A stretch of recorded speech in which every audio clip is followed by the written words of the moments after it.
SBC Media Partners presents Selinsgrove Seals Football with Pat O'Brien and Steve Briggs. Selinsgrove Seals Football on SBC Sports Live.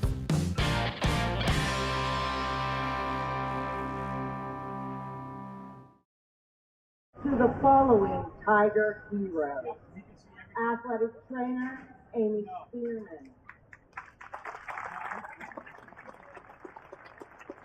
football coaches Adam Wallstrom, Rodney Chisholm, Joe Montrella, and Homer Galassi.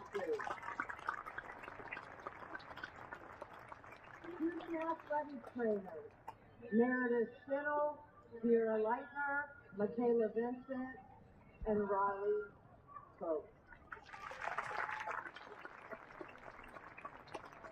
Paramedics Ernie Hewitt, Advanced EMTs Dave Quarles and Devin Curdy, and EMTs Jeff Imler and Jack Beasley.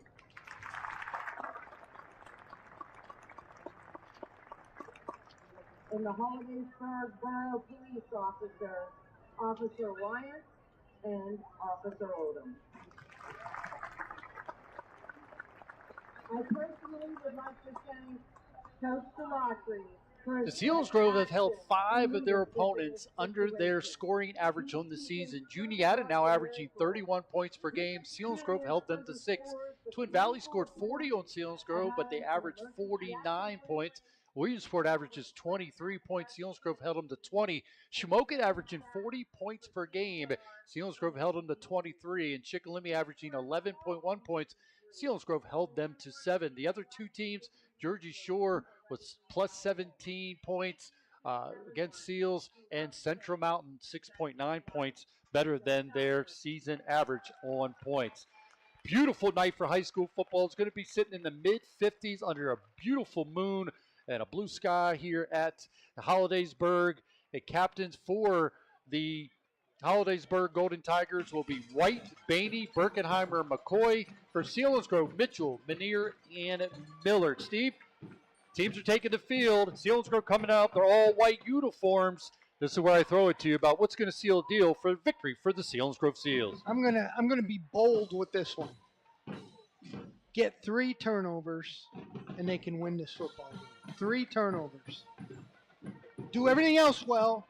Play clean, but get the football. That's something they haven't done consistently all year. So let's get the ball. Get the ball, get great field position, and see if you can put points on the board against the 6-1 Hollidaysburg team. This has been Seals Game Day, driven by Sunbury Motors with Ford, Hyundai's, and the North 4th Street Auto Plaza in Sunbury, and Sunbury Motors, Kia's routes 11 and 15 on the Strip in Hummel's Wharf. The projected starters on the defensive side for Hollidaysburg: McChrystal, he's a corner, number 84. Number 8 is Mullen, Robbie Mullen, a senior. The safeties, Gavin Bell, 6 interceptions on the season, number 5. And Jay Albrano, a senior also at 6 foot. The linebackers, number 15 is Kristen White, 5 sacks on the season. Inside linebacker is Braden Birkenheimer and Josh Banks. Josh Banks comes in with 9 tackles for loss, 10.7 tackles per game. Up front, McCoy, Bellick, Maines, and Matthews. They go 302, 276, 262, and 242 for Hollidaysburg. For Selinsgrove on the defensive side up front will be Tegan Menier, Max Sheltman, and Jarrett Bullington. Jarrett's a senior at 5'11", 215 pounds, averaging 6.3 tackles per game. The linebackers, Devin Mitchell, Ethan Miller, the seniors. Ethan coming in leading the team with 11.1 tackles per game. The other linebackers will be Jake Bettle and Owen Hoffman. For Selinsgrove's defensive backs, Andrew Martinez, the senior, Wyatt Teets, the junior. Carlos Studer, 9.4 tackles per game from his safety position, the senior, number 4. And Gavin Bastion, the senior safety, 5.5 tackles for loss on the season. He sits at 6'1", 200 pounds for the Selinsgrove Seals. Again, Selinsgrove coming off of a win last week over Chickalimi, 14-7. And the Hollidaysburg Golden Tigers with the win over Jersey Shore, 27-25. And the special teams for Hollidaysburg continues to be very solid. Paul Weedle, senior, 25 for 26 on PATs, field goals 6 for 8, a long of 37. Also, touchbacks, 14 touchbacks for the senior kicker for Hollidaysburg. And Steve, we got good punting going on here tonight, as Weedle's averaging almost 40 yards a punt at 39 point yards an attempt for Hollidaysburg Golden Tigers. Well, we watched them in warm-ups.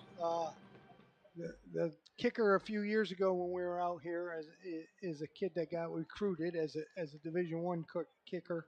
This kid is almost as good. And that's saying a lot.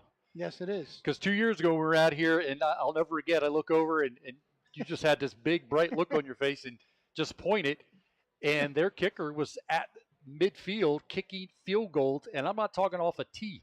It was off a hold, and it was clearing the goalpost. Yep, and this kid tonight was almost that far. So a big part of that, again, the special teams. Noah Walter averaging 37.4 yards a punt, and Weedle for Hollidaysburg averaging 39.4 yards attempt. Hollidaysburg is District 6 team, 5A Independence League. The record 19-20 over the last 39 games. That includes a 6-1 start here in 2024. Best 7-game start since they went 5-2 in 2015. This was a team just a couple years ago, started the season at 1-6, would finish up at 2-8. Homer Delatry has done a great job with this program. He's also the AD here at Hollidaysburg. Appreciate his hospitality.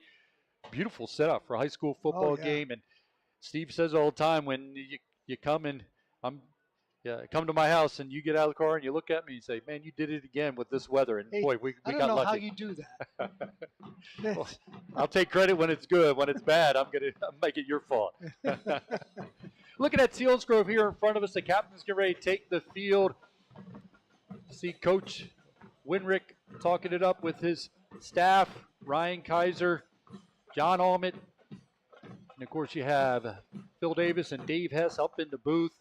Bastion down will be the OC for the Seals, as he's been all season long, and nobody would like to see it get a little kick start more than your offensive coordinator to see things happen.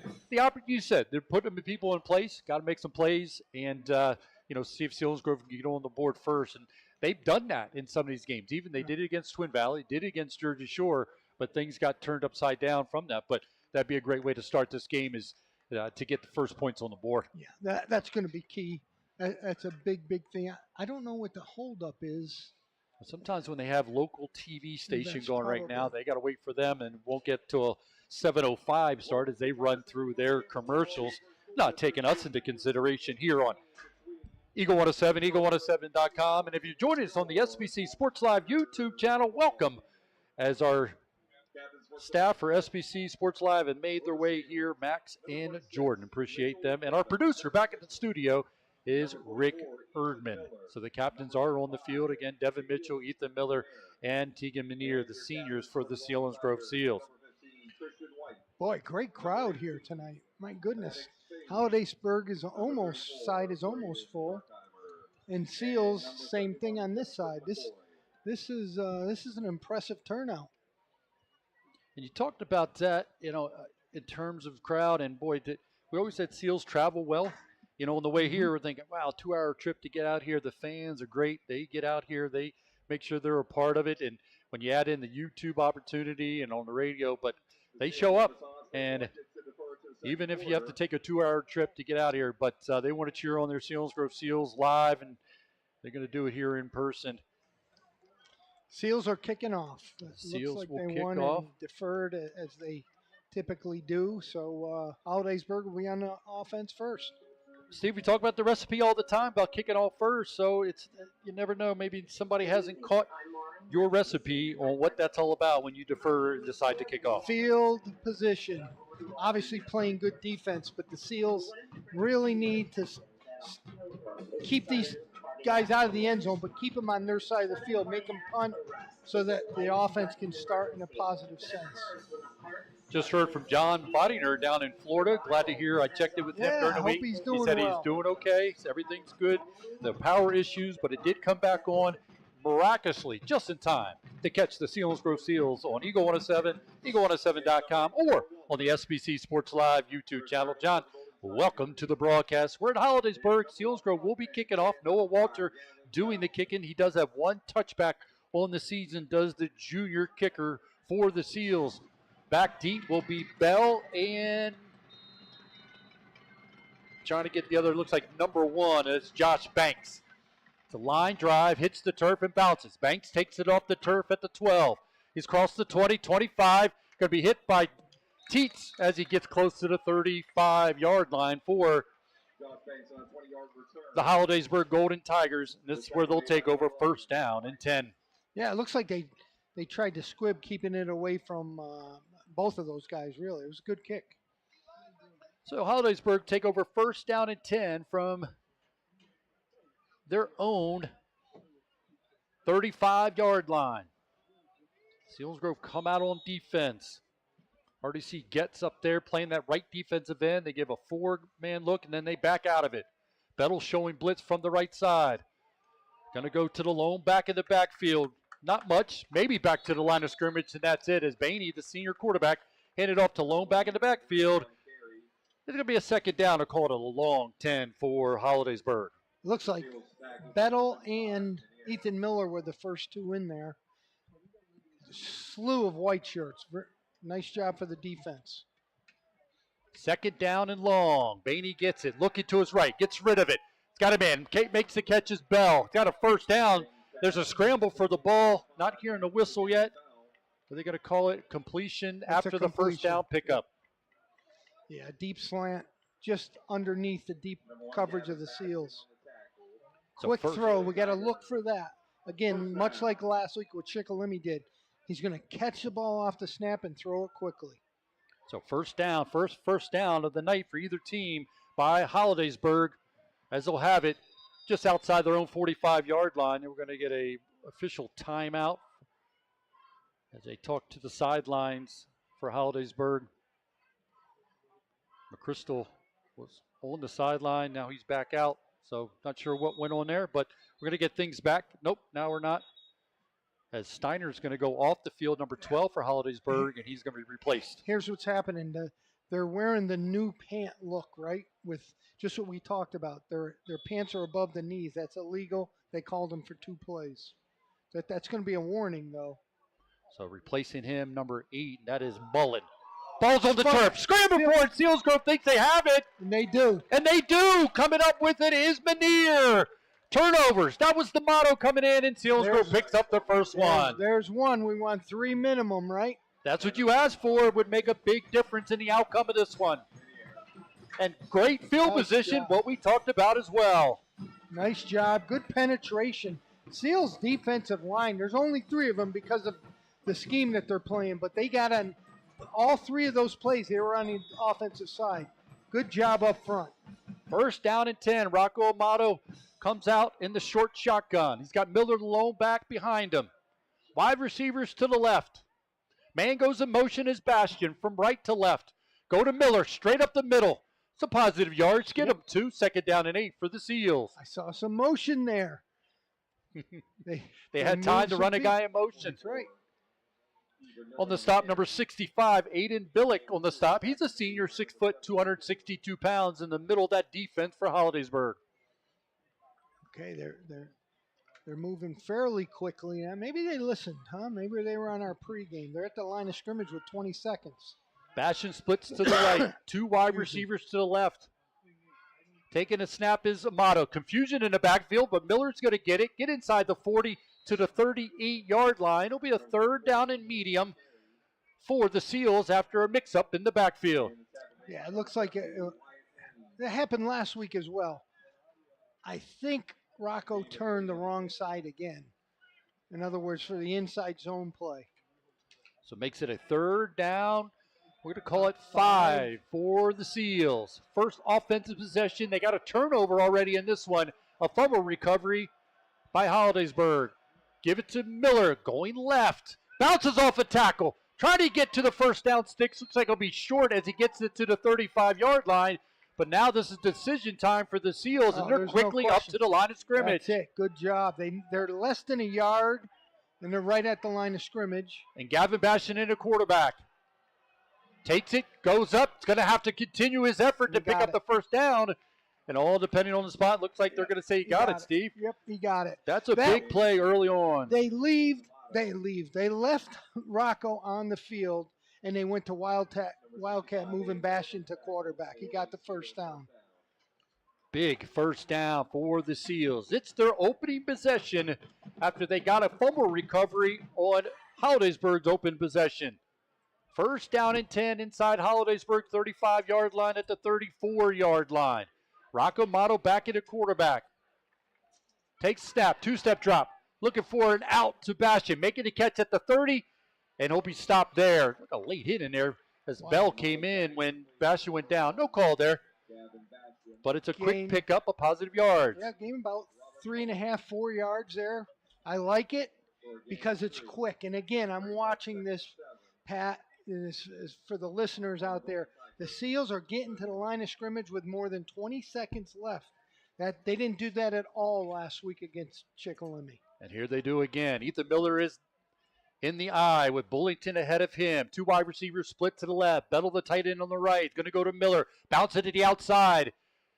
Nothing there. It's going to be blown up. He tried to get into the Miller mixer. Unable to, but big stop. That size up front for Holidaysburg. That's Wyatt Maines at 6'5", 276 pounds on the stop. Lost about a yard there. It's 3rd and 7.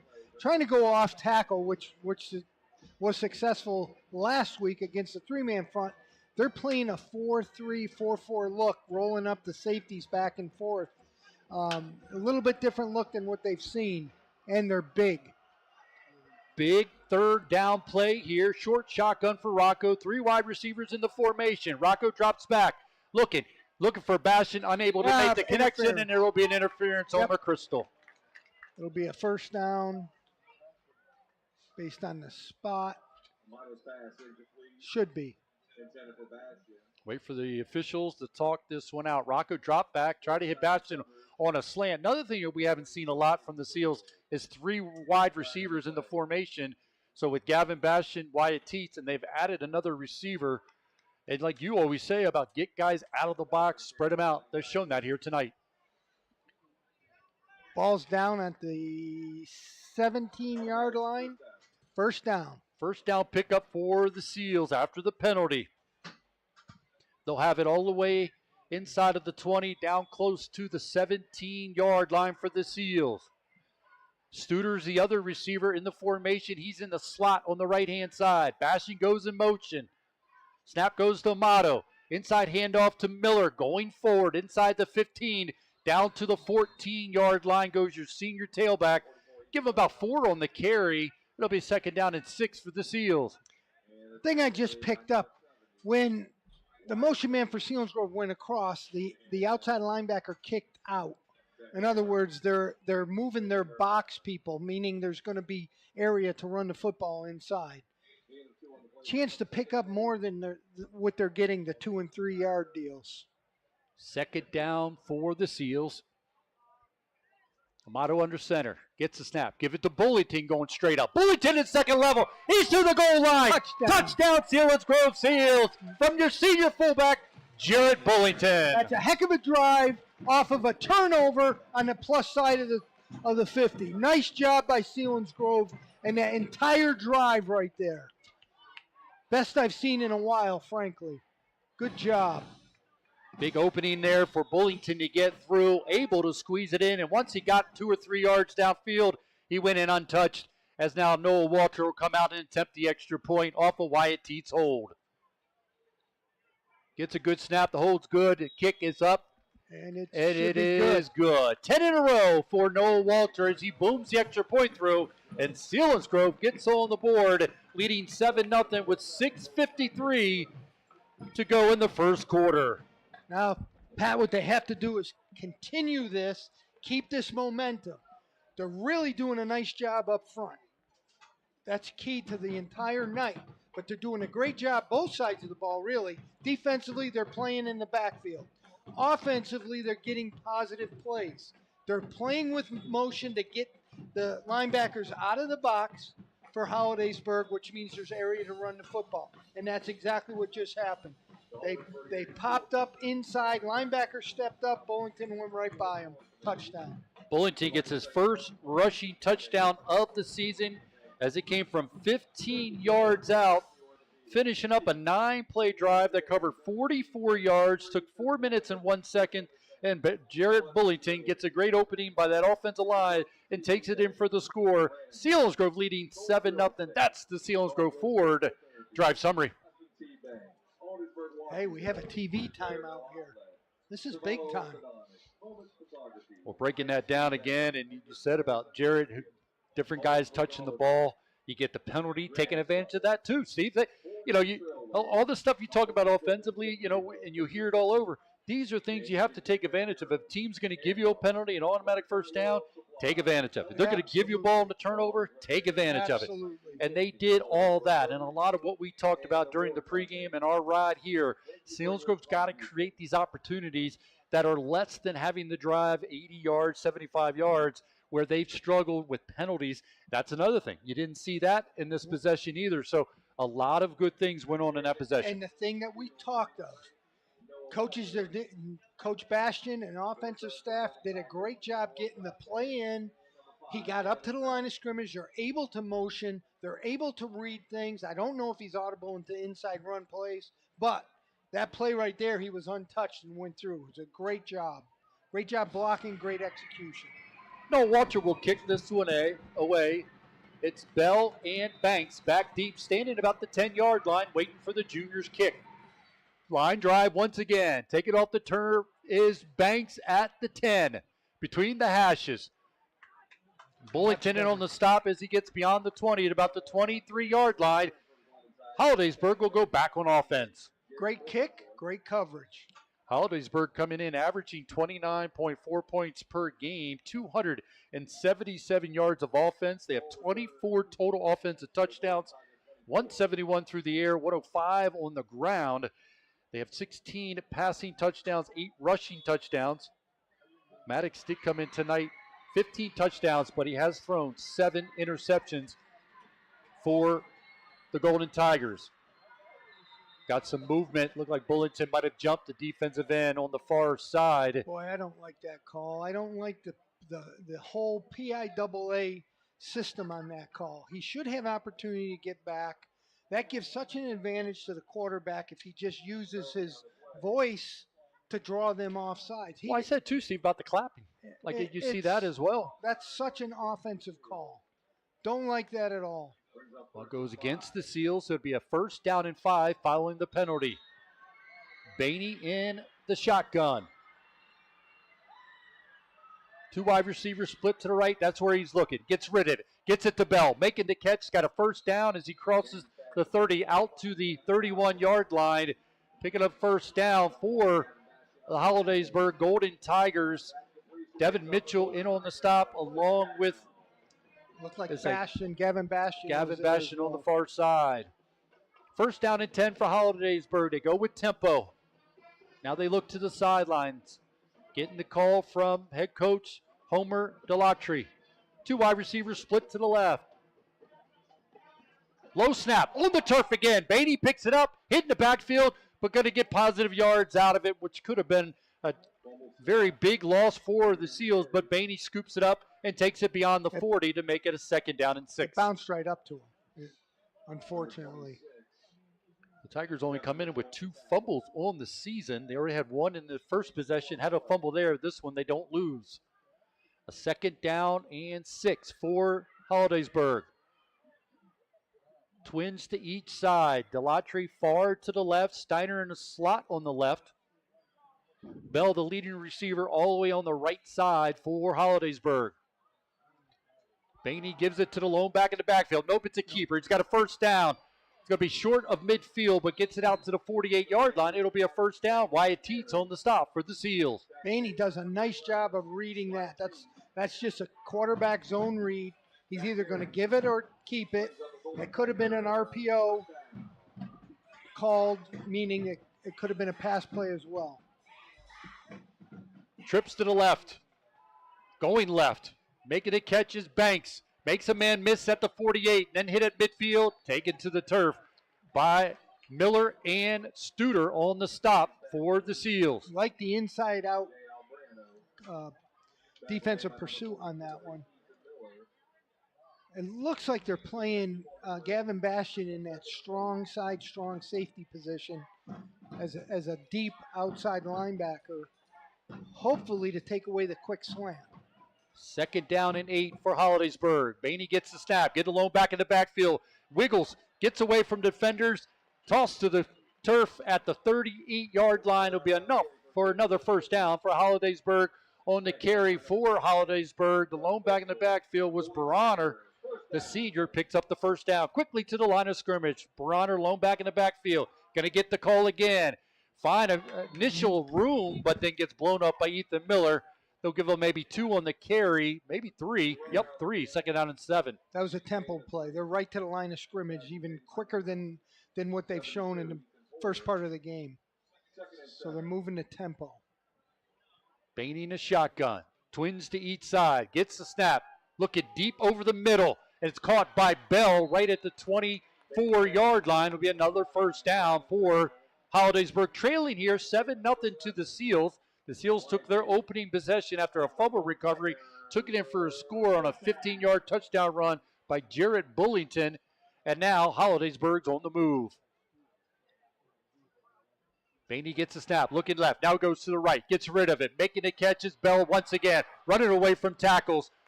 Close to another first down as he gets inside the 15, close to the 14-yard line. Gavin Bastion in on the stop for the Seals. Gavin made a nice play on that. They're just reading where the uncovered man is and throwing it to. These are RPOs. These are RPOs that they're running. And they're doing it quickly, back up to the line of scrimmage. Bainey gives it to the lone back in the backfield. Hit in the backfield, gets away from him. Miller was the initial hit. But again, the lone back in the backfield is Bronner, and he's able to pick up maybe 7-8 yards for Holidaysburg. 2nd down and 8, and they're at the line of scrimmage. Bainey, lone back in the backfield once again. Bronner at the goal line in, score, touchdown for Holidaysburg. Bronner able to take a big part of this drive. There's a flag on the field.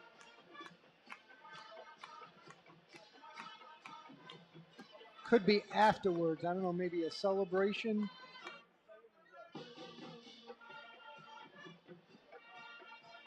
The officials are talking it over and going to let us know on that call. The touchdown run by Bronner. Touchdown's good. Personal foul penalty against Holidaysburg and Selinsgrove. It'll be all setting.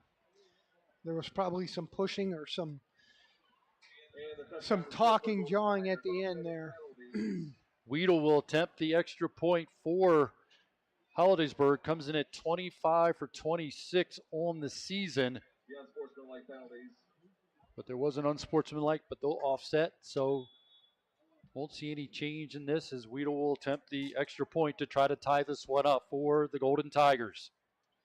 Impressive drive by the Tigers to get their first points on the board. Plenty of distance, plenty of height, and it's good. Well, Temple took over that. They didn't show that the first series. They were almost as fast as Jersey Shore. Interesting, they played Jersey Shore last week. I hadn't seen much on film. Of course, you can't necessarily because the film starts when the play starts. So, but that tempo was completely different than the first the first drive that they had. Now, when I say tempo, it's the speed of how they just get to the line of scrimmage, don't huddle, and then they call a play quickly. They don't let Selinsgrove get a play in, essentially. And if you notice, they go from wide side of the field to wide side of the field. That's part of the theory behind an up-tempo. That means you're really gassing the defense on their pursuit. And noticeably, Selinsgrove got tired. Well, they got tired on that drive, a drive that went for 10 plays, 76 yards, took 3 minutes and 48 seconds. The extra point, good. So following the Bronner 7-yard touchdown run, Holidaysburg ties this up. Bronner gets his 4th rushing touchdown of the season on that 7-yard run, and it comes with 2:58 to go in the opening quarter. We're all knotted up at 7-7 between the Golden Tigers and the Seals. So a lot of things were right on the Selinsgrove opening drive, and Selinsgrove forced Hollidaysburg to have to go 76 yards. But this Hollidaysburg team under Homer Delatry, we know their capabilities, putting up almost 300 yards, 277 yards per game. You know, they're going to put a lot of pressure on you defensively. And what you said, Steve, that up-tempo, got down the field and able to stick it in for a touchdown for Burano's 4th of the season. Burano came in with 374 yards rushing, 3.9 yards a carry, averaging 53.4 yards per game. He got the bulk of the carries on that for Hollidaysburg and took advantage of it with the score. It's going to be interesting to see. This kid can really kick. I'm guessing it's going to be a deep kick. The Seals are back. And doing the return for the Seals will be number 1, Gavin Bastion. And number 4, Bastion and Studer looking for an opportunity, but Weedle does, like you said, able to stick it in the end zone. He has 14 touchbacks on the season as he has it teed up, ready to kick off following the touchdown by the Golden Tigers.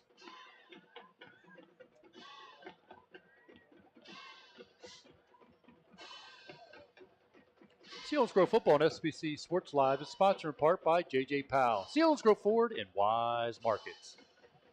Weedle kicks this one away. It's going to be able to be returned by Studer. Makes the catch at the 5. Turns it back up on the painted numbers.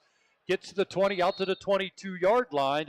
So Selinsgrove take over, looking to answer the opponent touchdown, and they'll have it at their own 22-yard line. He caught that ball on the 2, close to the sideline. That might have been one where you let go.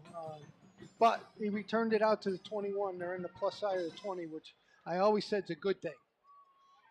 So Selinsgrove's last possession came off a fumble recovery, able to take it in for a score from 44 yards out. They'll have it back at the 22-yard line with Rocco Amato lining up at the shotgun.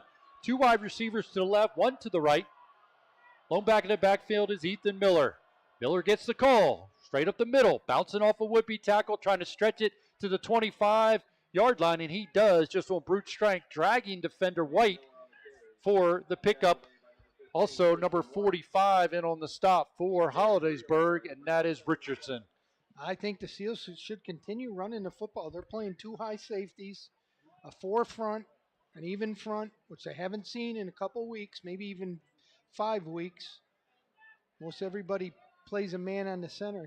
It's just a straight 4 with 2 deep.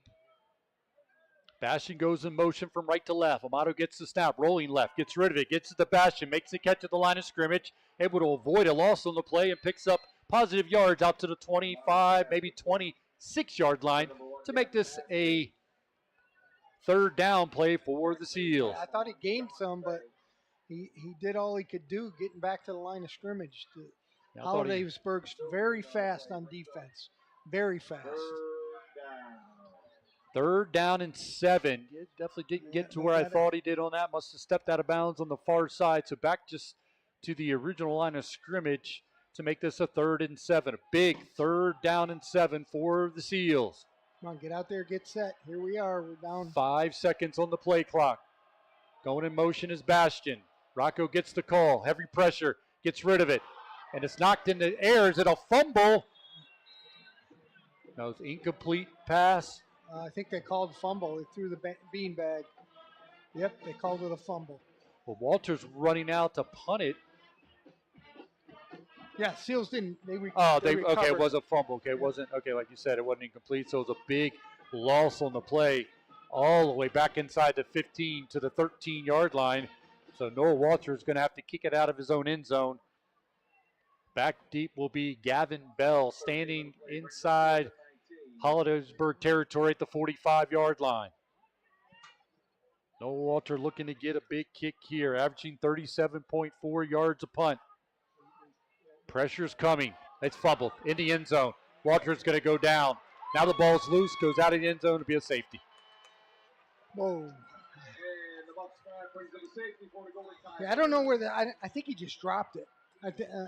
I don't know for sure. It's that side of the field where you can't tell, but the snap looked there. I don't know if Noah dropped it. Yeah, I see them talking to the coaches. Comes with just 31 seconds to go in the first quarter. Selinsgrove scored the opening touchdown, make it 7-0, and now Hollidaysburg's run off 9 unanswered points following that safety. So now sitting at 9-7 lead for the Golden Tigers with 31 seconds to go in the opening quarter. Now Walter but to compose himself, get ready to kick this one away or punt it away for the Selinsgrove Seals. First safety given up by the Seals all season long. So extreme difference between the first possession and the second possession for the Seals. And again, starting position very different. And then they got going backwards on the fumbled snap, Rocco Amato, and then the safety given up. So Hollidaysburg's going to be in great field position as Walter's actually kicking it off. I thought they usually punt it. Yeah, it's an option now. So he has it teed up. There's no Walter between the hashes. Gets it away, end over end kick, takes the return man back to the 30-yard line. Turns it upfield, it's got room. Is met by Wyatt Teets at the 46-yard line, goes down at the 47-yard line. The run back by Banks for Hollidaysburg, the junior, gives Hollidaysburg great field position at their own 47-yard line. Teach made a nice open field tackle. Studer came in and helped him finish it off. That was a nice kick. He actually kicked the ball down to the 28-yard line, and then they returned it up. It's at the 47 left hash, their own 47. In the backfield with Bainey is Muth, number 42. Got a whistle here before we get started. Able to give us an update on the Blaze Alexander Ford Built for Tough Game of the Week. Blaze Alexander Ford, where it's worth the drive to Route 45 as Shamokin's leading Lewisburg in the second quarter, 10-0. That's the battle of the undefeated. Lewisburg trailing Shamokin 10-0. Now they'll put the ball in play. 9-7 lead for Hollidaysburg following the safety. Bainey gets the snap, gives it to Muth, going right, hit by Miller. Drags Miller into Selinsgrove territory to the 49-yard line. This will be a pickup of 4, and it will be a second down and 6 for Hollidaysburg. And they're right up quick again, right on the line of scrimmage. Delatry split to the left. In the slot on the left side is Steiner. On the right-hand side is Albarano and Bell. We got a stoppage as the end of the first quarter. Our first quarter that saw Selinsgrove get on the board first, but then Hollidaysburg ran off 9 unanswered points. Hollidaysburg leading 9-7. This is Selinsgrove football presented by Selinsgrove Ford on Eagle 107, eagle107.com, and on the SBC Sports Live YouTube channel. Experience the difference at Blaze Alexander Family Dealership. For over 40 years, Blaze Alexander has been Central PA's top choice for unbeatable prices. With 20 locations and 11 brands, we have what you want at a price you deserve. Over 4,000 new and pre-owned vehicles available. Why go anywhere else? Stop and shop or check us out online at blazealexander.com. Sales, service, parts, collision.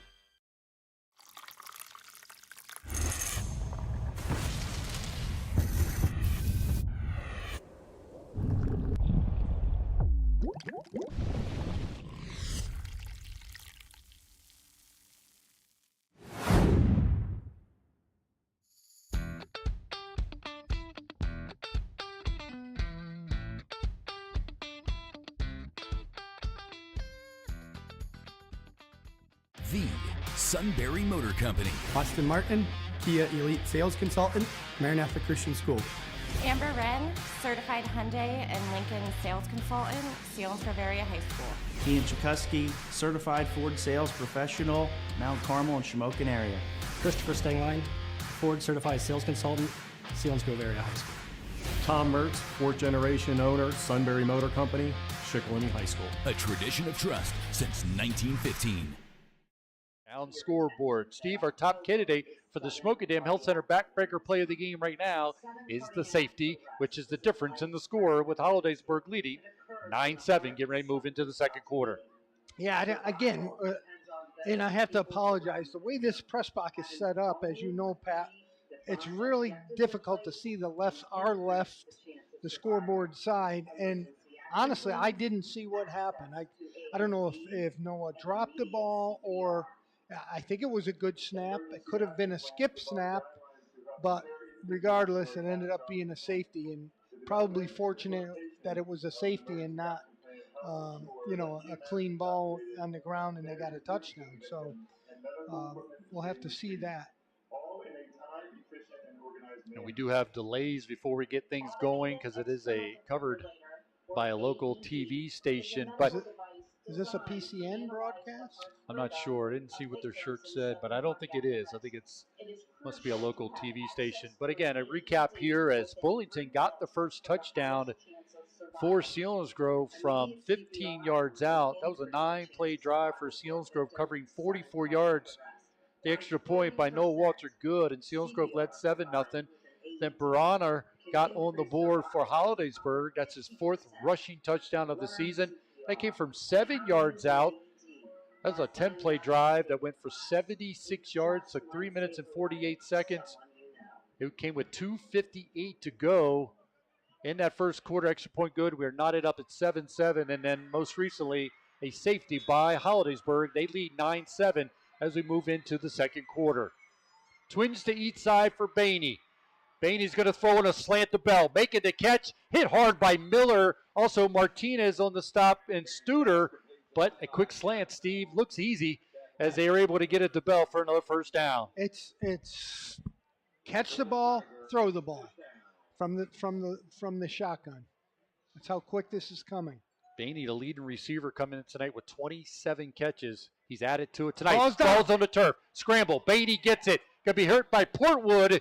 And Miller take it to the turf. Lost on the play back to the 43-yard line as Selinsgrove sees Holidaysburg with the negative play on the errant snap.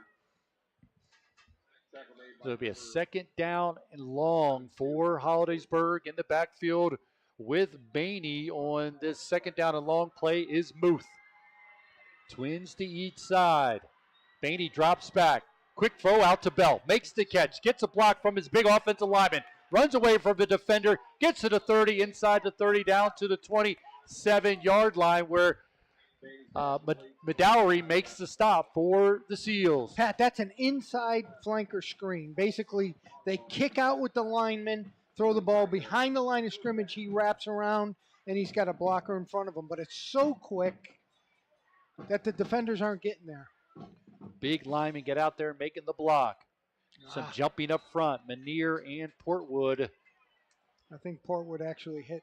They hit the officials taking a second to have a conversation, so maybe not as clear as it initially seemed. Offside. But it is offsides against Selinsgrove. Another penalty against the Seals on the defensive side. Going to walk that one off to make it a first down and 5 inside the 25-yard line in Selinsgrove territory are the Golden Tigers. Bainey in a shotgun formation. Twins to each side. Booth, the lone back in the backfield. Bainey gets the snap. Fake it to Muth. Going to keep it. Gets a big lineman ahead of him. Runs between two would-be tacklers. Takes it to the 15 and stopped there at the 15-yard line. Bainey shifty as he got between two would-be tacklers and picks up the first down. He's deceiving. He really just, I think that was Gavin Bastion that he actually faked out there. He just stepped left and cut inside. Quickly up to the line of scrimmage. Holidaysburg leading 9-7, threatening it again here. Quick throw, slant, able to give it out to Delatry, makes the catch inside the 5, down close to the 3-yard line. Bullington in a little mix-up, and now he's going to throw a flag. He pushed him late. Can't do that. Cannot do that. Got to hold your poise, guys, and he's still barking now. Bullington got in a pushing match with number 55 for Holidaysburg, and that's Har. And every time these penalties come, the officials have a few minutes to talk about it, but are finally going to give us the call. Dead ball, unsportsmanlike conduct against Selinsgrove. half the distance to the goal. So it'll be a first down, goal to go from inside the 2 for Hollidaysburg, leading 9-7 with 10-12 to go in the opening half. And the penalty is no sportsmanlike on the Seals. Half the distance of the goal. Selinsgrove. That's discipline. Yeah, that's what that is. Let them motions get to them some. These officials are in no urgency either. It seems like it takes a long time between each play. But Hollidaysburg's already up the line of scrimmage, ready to go. Delatry split to the left. Steiner on the right in the slot with Gavin Bell far to the right. He'll be defended by Martinez. Clock starts, Bainey a shotgun. Gets the snap, give it to Muth, going straight up the middle, stretches it into the end zone. Touchdown for the Hollidaysburg Golden Tigers. Went to Muth on that one. He gets his first touchdown of the night for Hollidaysburg as they increase their lead, and they're looking to get the follow-up PAT from Weedle. Pat, it goes without saying, but you can't give these guys anything. And there were just 3 penalties on that drive alone. That can't happen if they're going to stay with this team. Alvarado will do the holding, while Weedle will attempt the extra point. Things grow quiet, and then it seems like there's a lot not happening here between plays. High snap, able to get it down. Kick is up, and the kick is good. Teach jumped, and it may have gone underneath him. He's coming off saying, how did that go? That touchdown comes with 9:59 to go in the first half. The extra point good. And Hollidaysburg increased their lead to 16-7 over the Seals on that 7-play drive that went for 53 yards. Took 2 minutes and 23 seconds before they stuck it in the end zone on the Muth 2-yard touchdown run,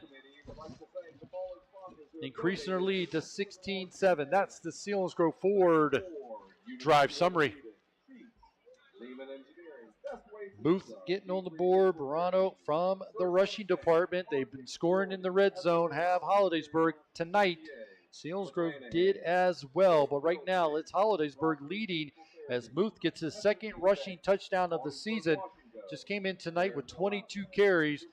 He's just a sophomore, able to take it in for a score, and with the extra points, a 16-7 lead for the Hollidaysburg Golden Tigers. Very important to get a nice drive here and take some time to keep that offense on the sideline for Hollidaysburg and score some points. They got it. This is very critical, this drive right here for the Seals. Updated score from our beat reporter from Muncie. It's Amanda Friend checking in, and Amanda says Muncie's leading 35-7. They started with an interception at the 1-yard line, and the next play had a 99-yard touchdown run. Did Muncie to go up 7-0 down. They lead 35-7. Here, it's Hollidaysburg leading 16-7 over the Seals who just joined us. Seals scored first. They did that against Twin Valley. They did it against Jersey Shore. They did that again here tonight. But right now, they've seen Hollidaysburg go on a 16-0 run and lead 16-7. Seals got to get good field positions, what we talked about. They get a good run back here. Back is Gavin Bastion and Studer. Up ahead of them, standing at the 20-yard line, will be Ethan Miller and Martinez. Special teams coach calling out instructions, lining guys up. Now they're going to move Studer in between Miller and Martinez and make Gavin Bastion the lone return man. That's good. That gets an extra blocker, and it widens out the halfback positions, the 2 guys in front of Bastion. For that, they kicked it in the corner the first time, so hopefully this helps. As you said, kicked it in the corner. It was questionable whether it could have possibly gone out of bounds or into the end zone. See what Weedle does on this one. Has it teed up close to the far left hash for your kicker, your senior kicker. Gets this one away. End over end kick. Bastion will have a chance to return it. Catches it at the 2. Back pedals. Now takes off going up the right sideline. And it's going to be blown out of bounds in front of the Holidaysburg bench. Selinsgrove will have it deep in their own territory, trailing 16-7 as Rocco Amato in the offense will jog out on the field. That was a tough one. Ball's on the 14-yard line. Really good coverage. Great kick, first of all. I think Gavin Bastion caught the ball on the 2 once again. And the Seals will start off. They're almost better off letting that go. I hate to say it, like the NFL does now. Yeah. On every kick. Well, we always say it, if you're backpedaling to pick to catch it, sometimes tough to let return the ball that. go. Yeah.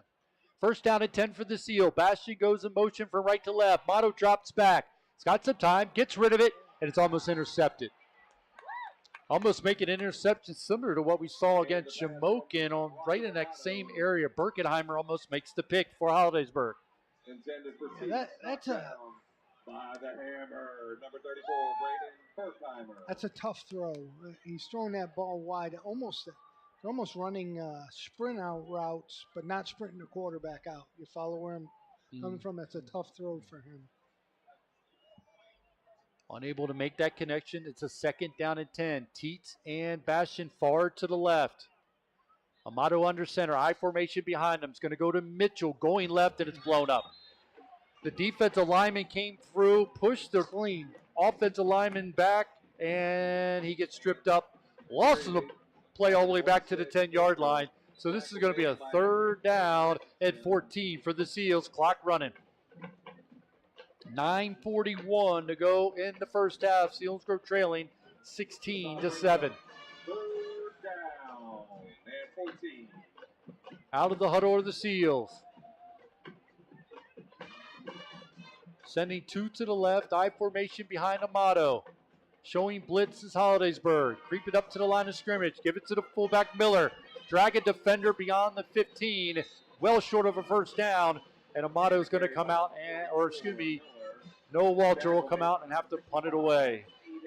Good run. Miller runs so hard. I mean, quietly, that was a 9-yard gain. He had a big night a week ago in the 14-7 win over Shikalimi. 54-yard touchdown run as he scored twice last week in that 14-7 win. Noah Walter will drop back, looking for a good snap here, try to get all of his average of close to 35 yards a punt. Heavy pressure, gets it away. Good punt. It's going to hit the turf. Off of the Holidaysburg return man. It looks like they got it back. Bettle was down there. To him. The up man was back there with Gavin Bell, hit off of him and went up, and there's a man down on the turf for Holidaysburg, but Selinsgrove, Bettle was the first one down there trying to get to him, unable to come away with it. Holidaysburg catches a break and jumps on top of it. Oh, it bounced right up into him. I think that's... He gets up. That's Bell. It's Gavin Bell. He jumps up to his feet. He's a leading receiver. He's already shown that here tonight. Been big-time target for Bainey, but he pops up after being on the turf. He was able to run and jump on top of it and save the possession for Holidaysburg. And with all that, they have great field position at the Selinsgrove 47-yard line, leading 16-7 over the Seals. As Bainey will bring his offense out. That would have been the second one, Pat. It touched the up back and then bounced twice.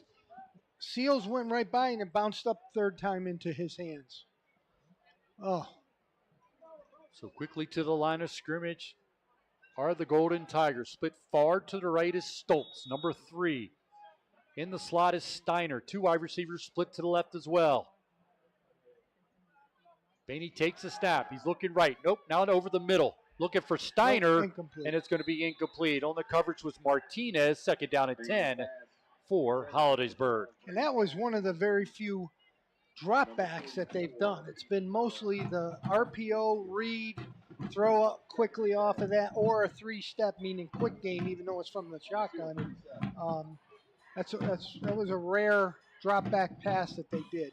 Second down and 10 for Bainey.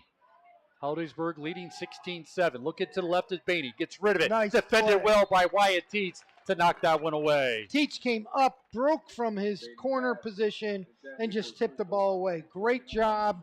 Nice break. Nice break by Wyatt Teets. Selinsgrove Football and Eagle 107 is sponsored in part by Cole Stony Tree Hill Tree Farm. Service First Federal Credit Union. 3rd down and 10. Selinsgrove looking for a big stop here. 2 wide receivers to each side. Bainey looking to the sideline. In the backfield with him is Bronner. He has a touchdown on the night.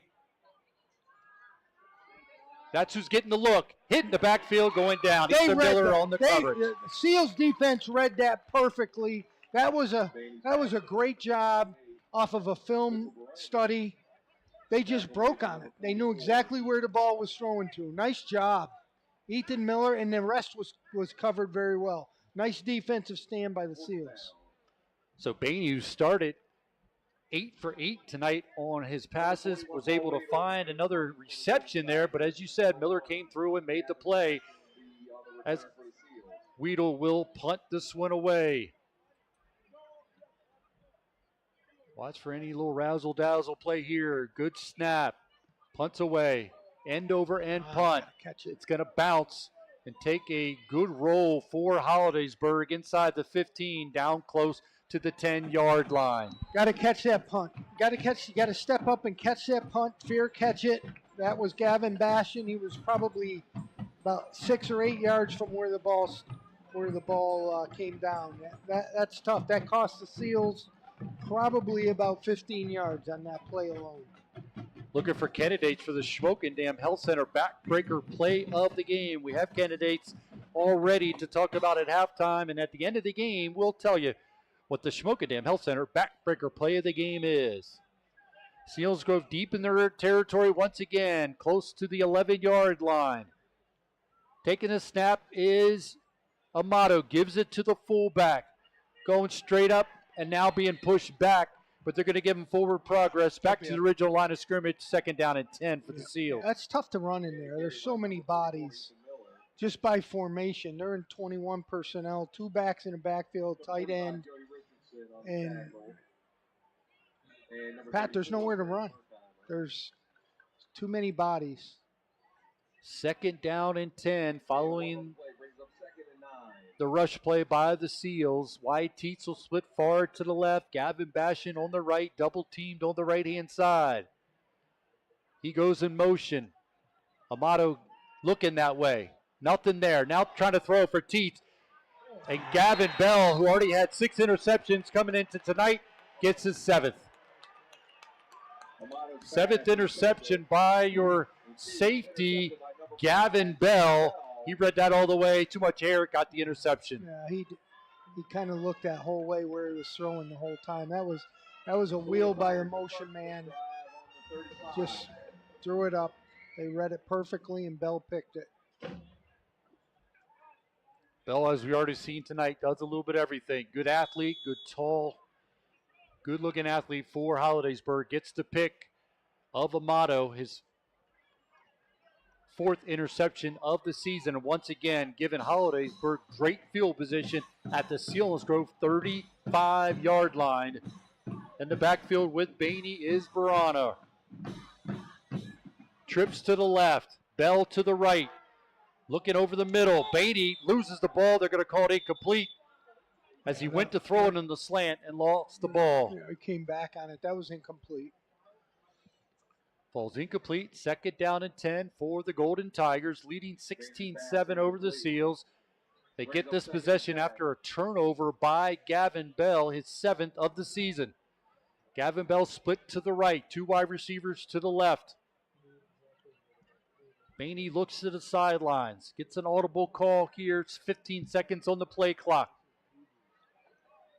A short shotgun for Bainey. Gets the snap, gives the lone back in the backfield, who spins at the line of scrimmage, and it's going to be dragged to the turf short of the 30-yard line, maybe the 32-yard line. Medowery on the stop for the Seals. 3rd and 7.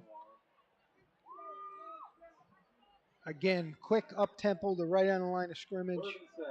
Look for Bell on the right side on this 3rd down and 7. Selinsgrove trying to get pressure on Baney as he looks to the sidelines. Blown back in the backfield is Bronner. Getting the shotgun. Bronner's going to get the call. Going right. It's going to get to the 25-yard line, and depending on the spot. I think he's short. I'm going to say he is short, but it's going to make it a 4th down and 1 for Holidaysburg, and they're quickly up to the line of scrimmage. What are they doing? They're not marking the ball. Baney barking out the calls. Gets it. Gives it to Bronner. He's got a 1st down and more. Inside the 20, close to the 15-yard line. Studer in on the stop, but a 1st down. Also assisting on the stop was Devin Mitchell, but it's a 1st down for the Golden Tigers. Their offensive line just completely used the term mauling the Seals defensive front. There's only 3 down linemen. And using that to pick up that 1st down. Bronner gets the call again. A lot of room into the secondary. Inside the 5, down to the 2-yard line. Medowery on the stop again for the Seals, but Hollidaysburg in business. 1st down and goal to go inside the 5.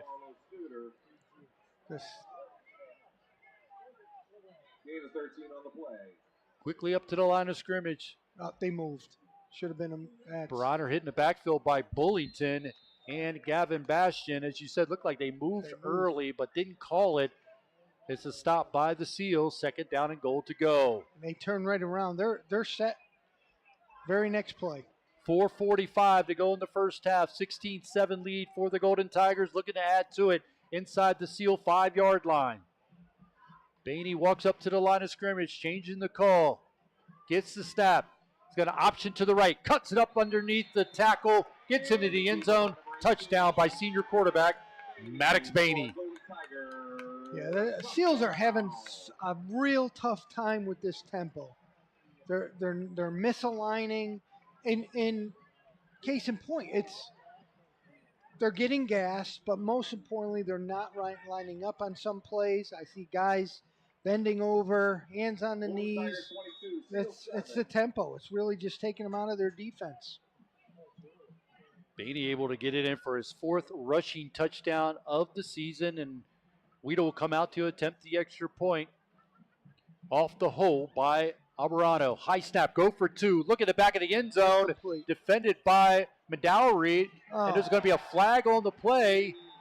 Against Ethan Miller. He pushed the kid out of the end zone late. They're going to call personal foul. You got Bullington and Menier coming to the sideline like the play's over, not realizing a flag just got thrown. Will be after the play? Well, it's after the play. So now it's going to be up to what Hollidaysburg wants to do. It's incomplete, so my guess is they'll try again. They took a page out of. No, they're going to take it on the kickoff. Personal foul penalty, you said, against Selinsgrove. And they'll take it on the kickoff. They tried to take a page out of JMU's book last night with that 2-point jump pass. The 2-point conversion is no good. But it was no good. But the personal foul penalty will give Weedle an easy opportunity to kick this out of the back of the end zone. They're going to kick off plus 15 yards here. These guys got to have more poise than that. I see what's happening. They're beat down. They're tired. And it's all due to the up-tempo offense that's real fast. I mean, frankly, as fast as Jersey Shore has ever done it.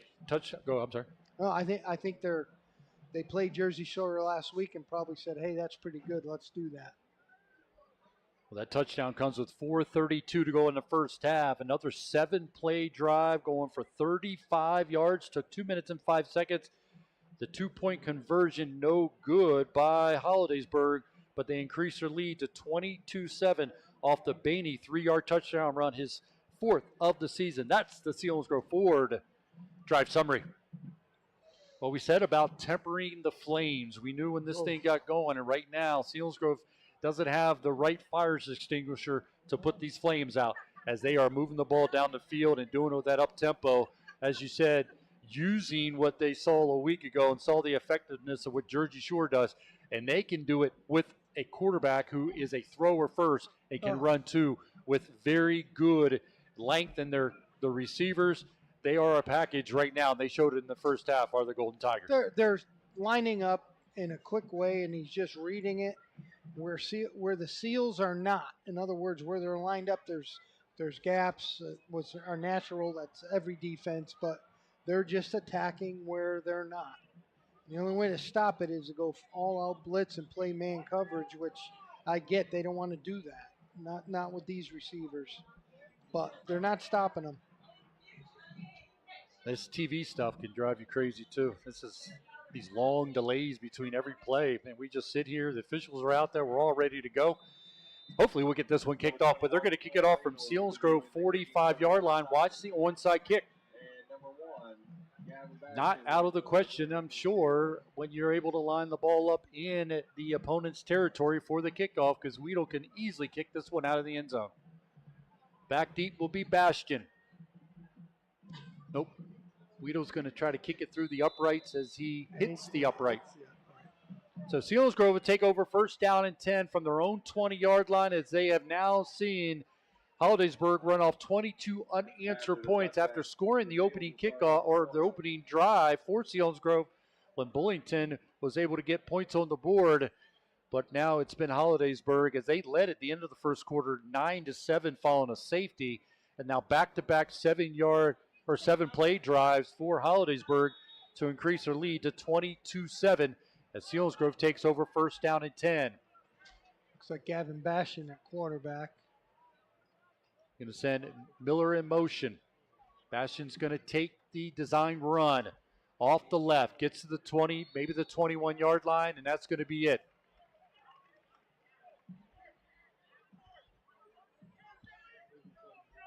So pickup of 2, and it'll be a second down and 8. It's going to be the same type because Amato's staying on the sideline.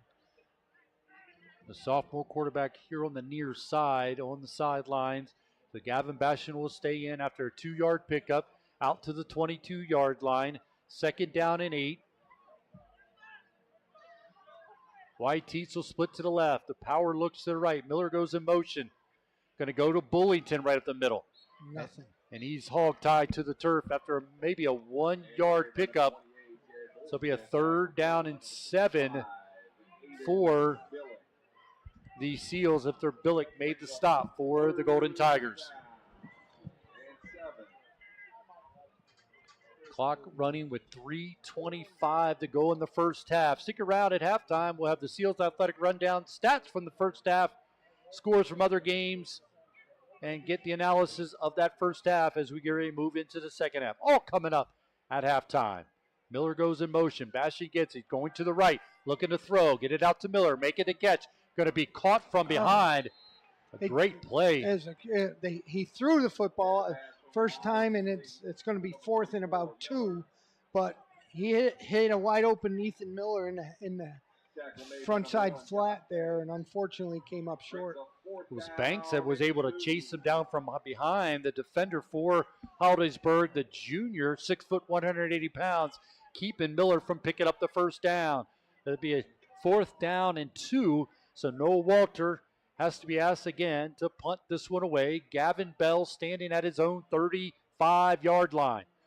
A good snap, no pressure, gets it away. It's going to be a short kick. It's going to bounce and go get a decent roll for Selinsgrove inside the 45-yard line. Yeah, it wasn't his typical punt, but he got a nice roll. So Selinsgrove back in on defense. At Neidig taking the field, number 13. Sheltman will be playing up on that defensive line along with Carlson and Oliveri. Let's see if they can adapt somehow to this offense. Bettle in at linebacker along with Miller and Owen Hoffman. Trips to the right for Holidaysburg. We're going to get a whistle, and a timeout will be taken by the Selinsgrove Seals. Chance to run down some other scores. Had a big one, battle the undefeated. That was a part of our Blaze Alexander Ford Built for Tough game of the week. So we're going to see if we can get you an updated score on that one. As Shamokin leading at half by 10 over Lewisburg, 16-6. Other updated scores, Shikellami's gotten on the board with a couple touchdowns, but they trail Bloomsburg 22-15. Jersey Shore and Penwood, we have no score in that one, along with Milton and Midwest. At half, Southern Columbia trying to bounce back after a loss last week against Mifflinburg. They're leading Montoursville at half 7-0. Danville up on Loyalsock 14-0. Mifflinburg shutting out the Blue Jays of Central Columbia 21-0. Muncie leading 35-14 over South. Mount Carmel shutting out Central Mountain 35-0. That's in the second. Hughesville up on Warrior Run by 7, 14-7. James Buchanan trailing by 7 to Lime Mountain 24-17. And Berwick leading Williamsport 21-7. Those are brought to you by our out-of-town scoreboard. Brought to you by Aubrey Alexander Toyota, bringing you our out-of-town scoreboard. First down and 10 for Hollidaysburg following the timeout. Trips to the right. Far to the right is McChrystal. Going to go with the run. That time was Muth getting the call, and he's going to pick up enough to get beyond the 45, out close to the 48-yard line to pick up 5. Studer and Mitchell on the tackle. Really, they're spreading the defense out and just running the ball inside. And that time it was to Muth 4-5. Twins to each side. Bainey drops back, looking left, gets rid of it. Catch is made, but hit immediately, maybe to the original line of scrimmage, and that's going to be it for Hollidaysburg. Making the stop on the far side was Wyatt Teets. Wyatt read that perfectly.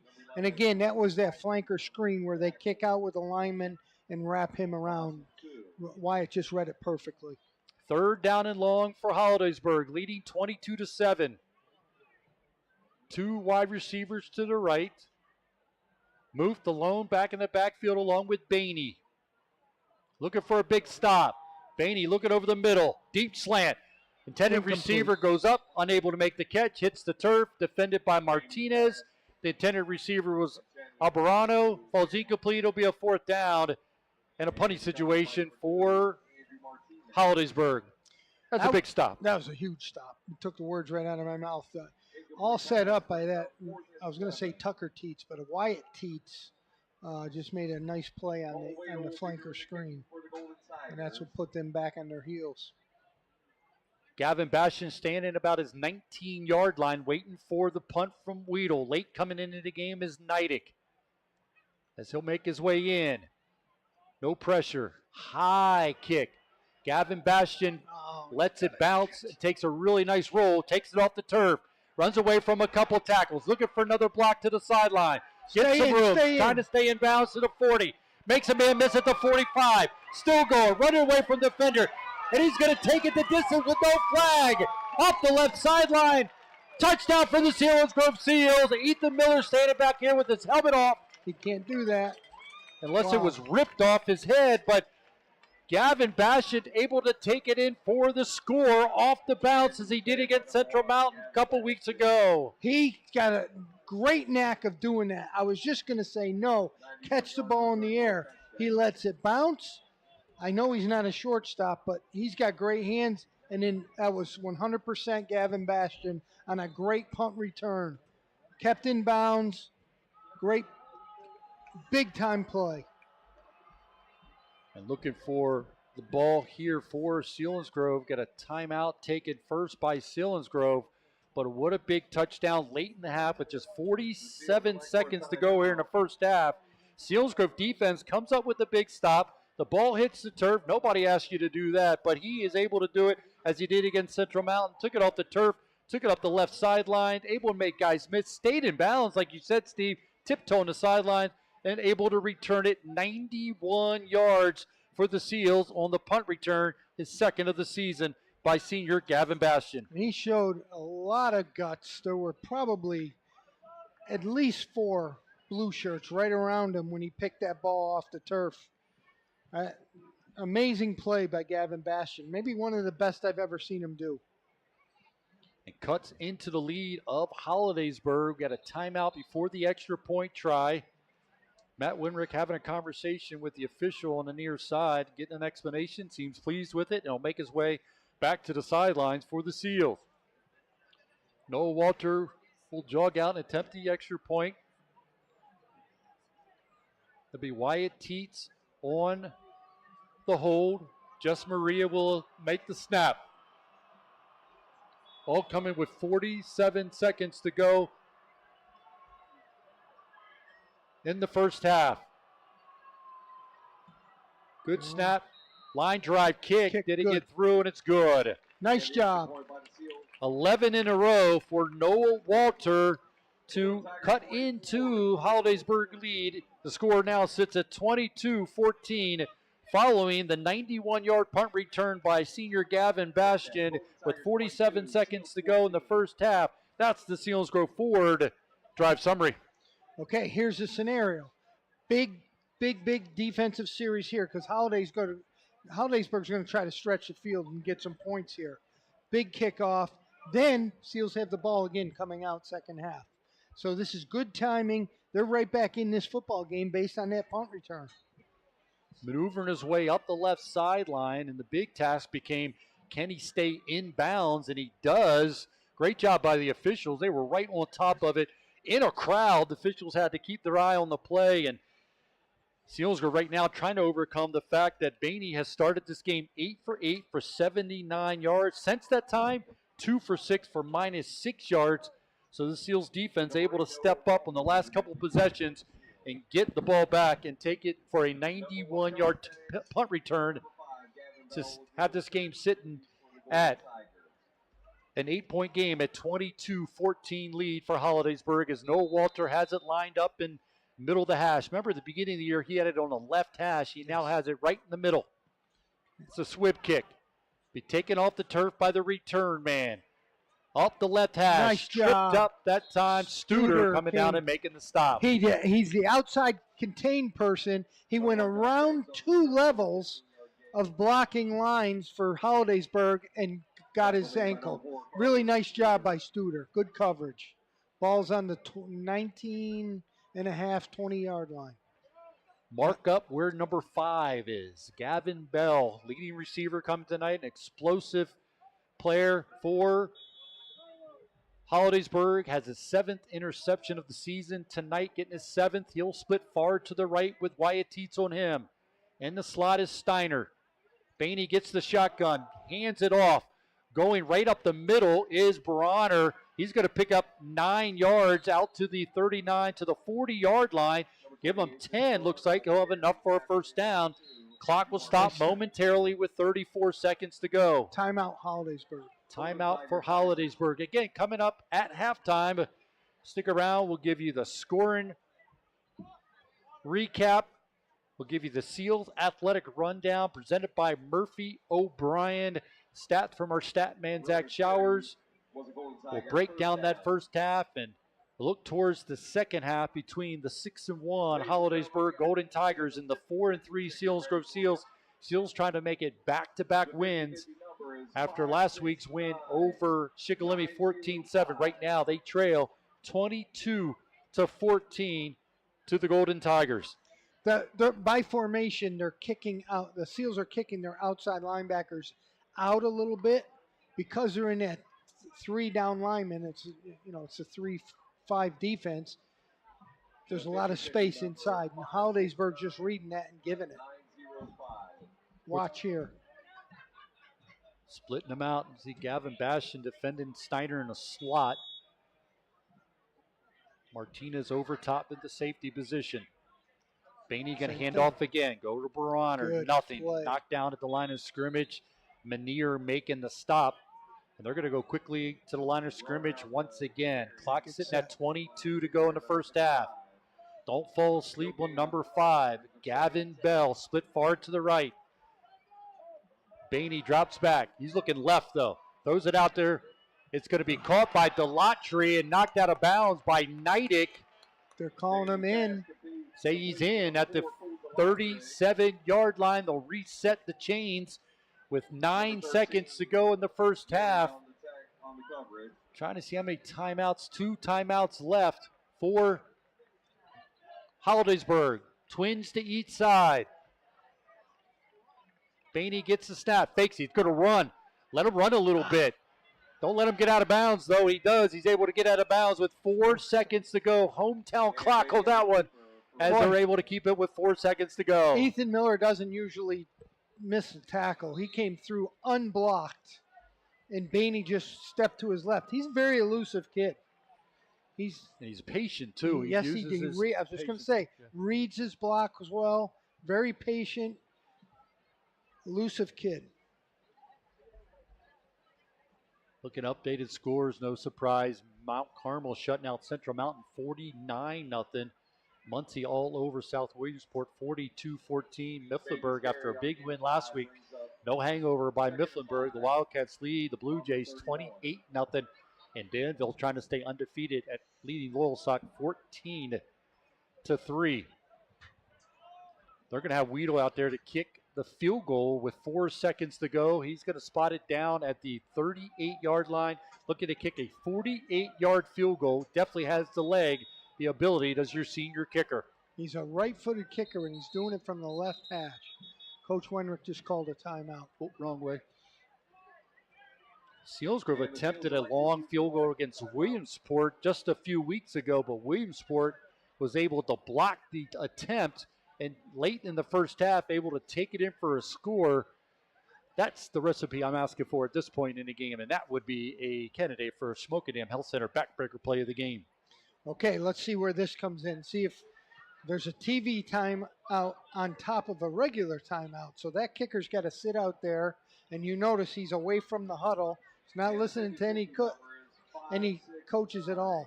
Now, a right-footed kicker kicking from the left hash, okay? These hash marks are wide in high school football, unlike college and the NFL, which goes in respectively both sides. So this is actually a longer, tougher kick for a right-footed kicker. Well, he's going to line it up again at the 38-yard line to make this a 48-yard attempt. On the holding will be Abrano. Looking for a good snap. Selinsgrove going to try to come off the edge here. Looking for a 48-yard field goal. Snap's good. The hold's good. The kick is up, and it's not going to get there. See? No good. Did you see Wyatt Teets again? He got through again. He almost blocked that. Weedle having a conversation with the official, and he's still standing out there for some reason. They're having a discussion. Selinsgrove's headed to the locker room. Hollidaysburg not so quick to head to the locker room, trying to figure out what the discussion is, because Weedle's attempt at 48-yard field goal sails left and no good. So Selinsgrove goes in with some momentum after the 91-yard punt return by Gavin Bastion. The score sits at 22-14. We're at halftime. Don't go anywhere. Come back. We'll give you the score and recap of that one. We'll give you stats, Murphy Seals athletic rundown, other scores. Maybe get a chance to listen to the Selinsgrove Marching Band, as we've been giving that to you all year long, part of our Band Together segment. Selinsgrove goes into the locker room trailing by 8, 22-14. This Selinsgrove football presented by Selinsgrove Ford on Eagle 107, eagle107.com, and on the SBC Sports Live YouTube channel. Troy Zerman, head coach. Meet my team. Dennis, quarterback. Glenn Williams, safety. Trevor Mitros, tight end. James Stokes, linebacker. Brian Janelle, quarterback. Tyler Undercuffler, wide receiver. Gabe, running back. At Zimmerman Motors, we're passing the savings on to you. We have 4x4 Jeep Compasses under $30,000. So stop in and see why people are coming from all over the region to Zimmerman's Chrysler, Dodge, Jeep, Ram, and Sunday, and experience what we call the Zimmerman difference. Northumberland National Bank, proudly serving our community for over 120 years. And now we've taken a giant leap into the future with a brand new online and mobile banking experience. Our mobile app lets you manage your finances from the comfort of your home or on the go. With remote deposit capture, simply snap a picture of your check and it's deposited securely into your account. Experience the ease and convenience of banking like never before, like checking your credit score on the go or applying for a mortgage right from your home. Visit our website at noribank.com, the Northumberland National Bank, member FDIC, equal housing lender. At J.J. Powell, we know keeping your home warm shouldn't be a hassle. With Easy Pay, you get capped pricing, budget-friendly payments, and automatic delivery, so you can relax and take it easy. Don't wait. Join online at jjpowell.com or call 800-432-0866 today. J.J. Powell, take it easy.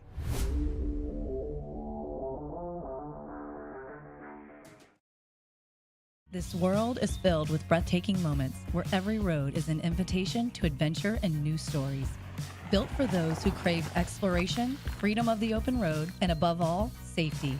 Subaru will take you through the rugged mountains and everywhere in between, empowering you to experience the wonders of nature like never before.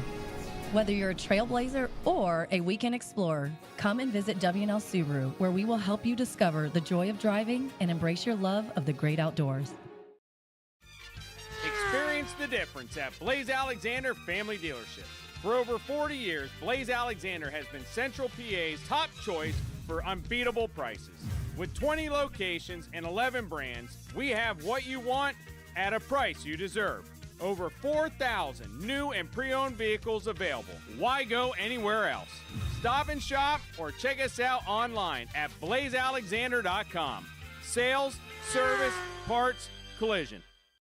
Went through probably 10 of the 11 defenders, down tight right, roped the sideline, and took it 91 yards for a score. Fabulous. But the Seals have to play better defense against this offense.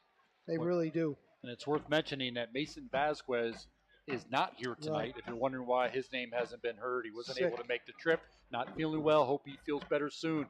Definitely missing him tonight, especially against a team like this that spreads you out so much. He's a good athlete, good player, and we're missing him tonight. So hope he's feeling much better as the weekend goes along. The score recap looks like this. As Selinsgrove got on the board first, as Bully took it from 15 yards out. That was its first rushing touchdown of the season for the Seals. The senior fullback, that was a 6:53 to go. 9-play, 44-yard drive. Took 4 minutes and 1 second. The extra point good from junior kicker Noah Walter. And Selinsgrove led 7-0. But then back-to-back scores by Holidaysburg to wrap up that first quarter. The first one, Bronner from 7 yards out, his fourth rushing touchdown of the season. They came with 2:58 to go. That completed a 10-play drive covering 76 yards, took 3 minutes and 48 seconds. The extra point good, and it was a 7-7 ball game. Then Hollidaysburg got to safety on a mishandled snap on a punt. It went out of the back of the end zone, and Hollidaysburg led 9-7. That would be the score at the end of the first half. And then back-to-back scores by Hollidaysburg the second quarter. First one coming from Muth from 2 yards out with 9:59 to go in the first half. 7-play drive, covered 53 yards, took 2 minutes and 25 seconds. The extra point was good, and Hollidaysburg increased their lead to 16-7. And then Bainey, the senior quarterback, would get on the board with a 3-yard touchdown run, his fourth of the season.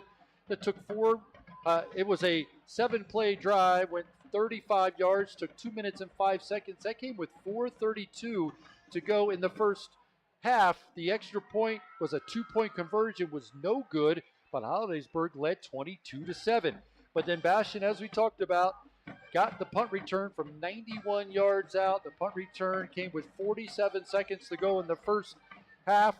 The extra point good once again by Noah Walter, and that's where we stand. Selinsgrove trailing at half 22-14 to the Hollidaysburg Golden Tigers. Now we talk about candidates for the Smoking Dam Health Center backbreaker play of the game. We do it every game, and there's been now some bigger plays have happened. But a couple of the candidates we talked about, and one would be the mishap on the snap on the punt that gave Hollidaysburg the 9-7 lead as a candidate. And I still didn't see it. Third time I've said that now. I don't know, maybe you can help here. Did he drop it?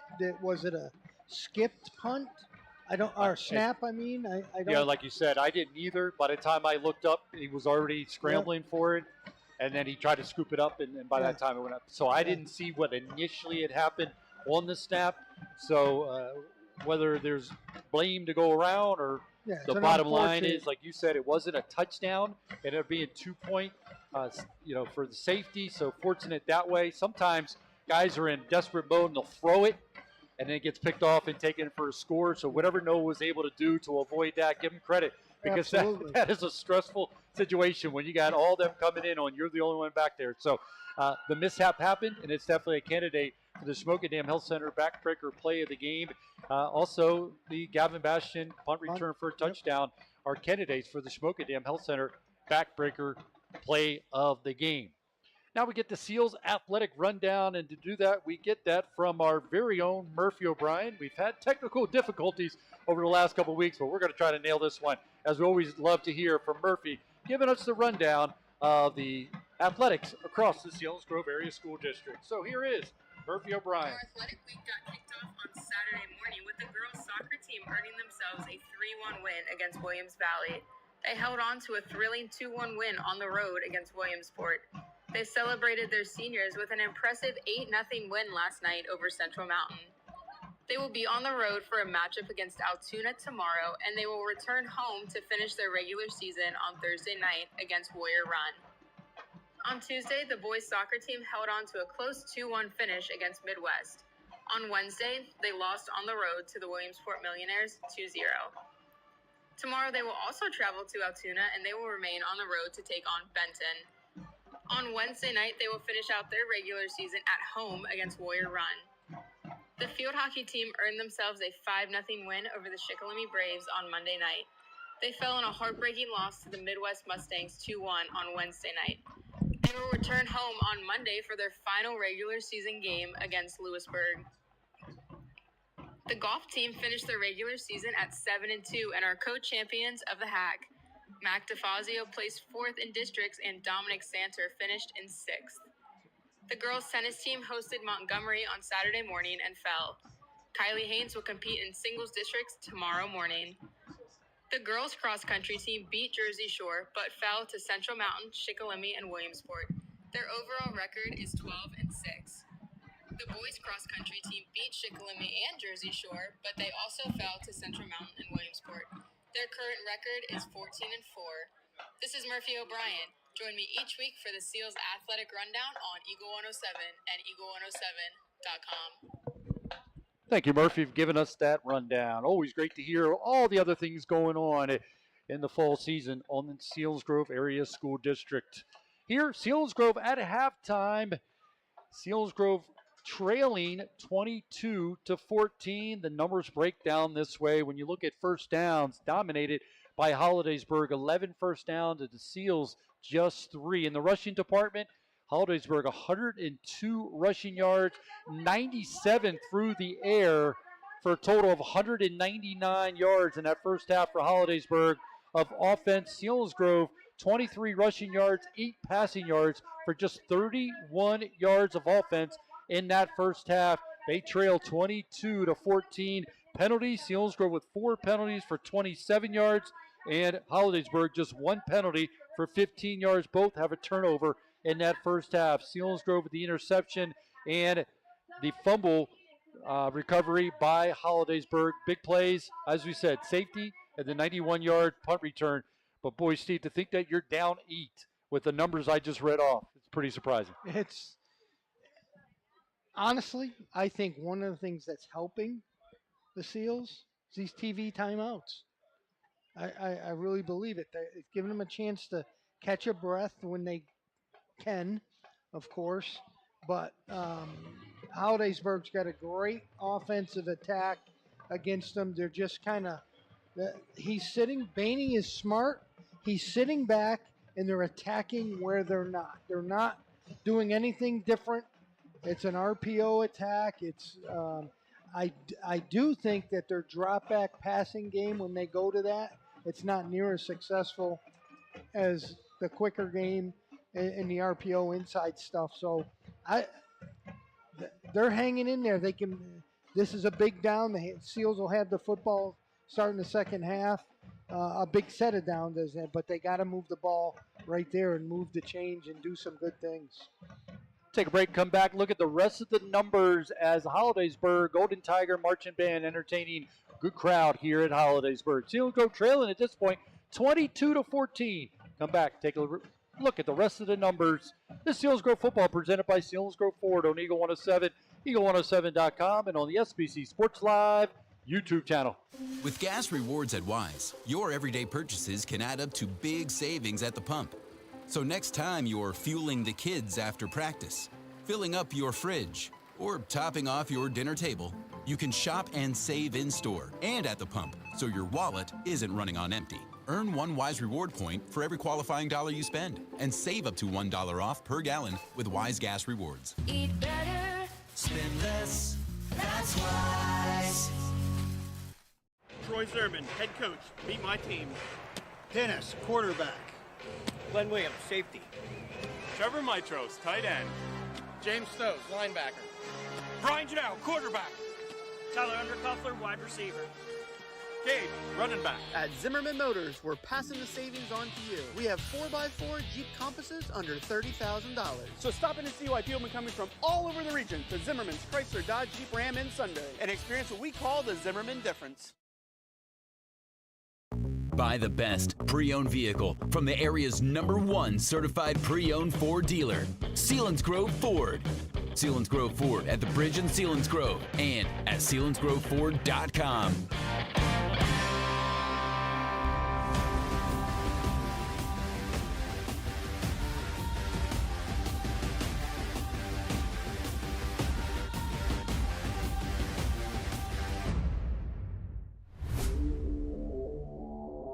At J.J. Powell, we know keeping your home warm shouldn't be a hassle. With Easy Pay, you get capped pricing, budget-friendly payments, and automatic delivery, so you can relax and take it easy.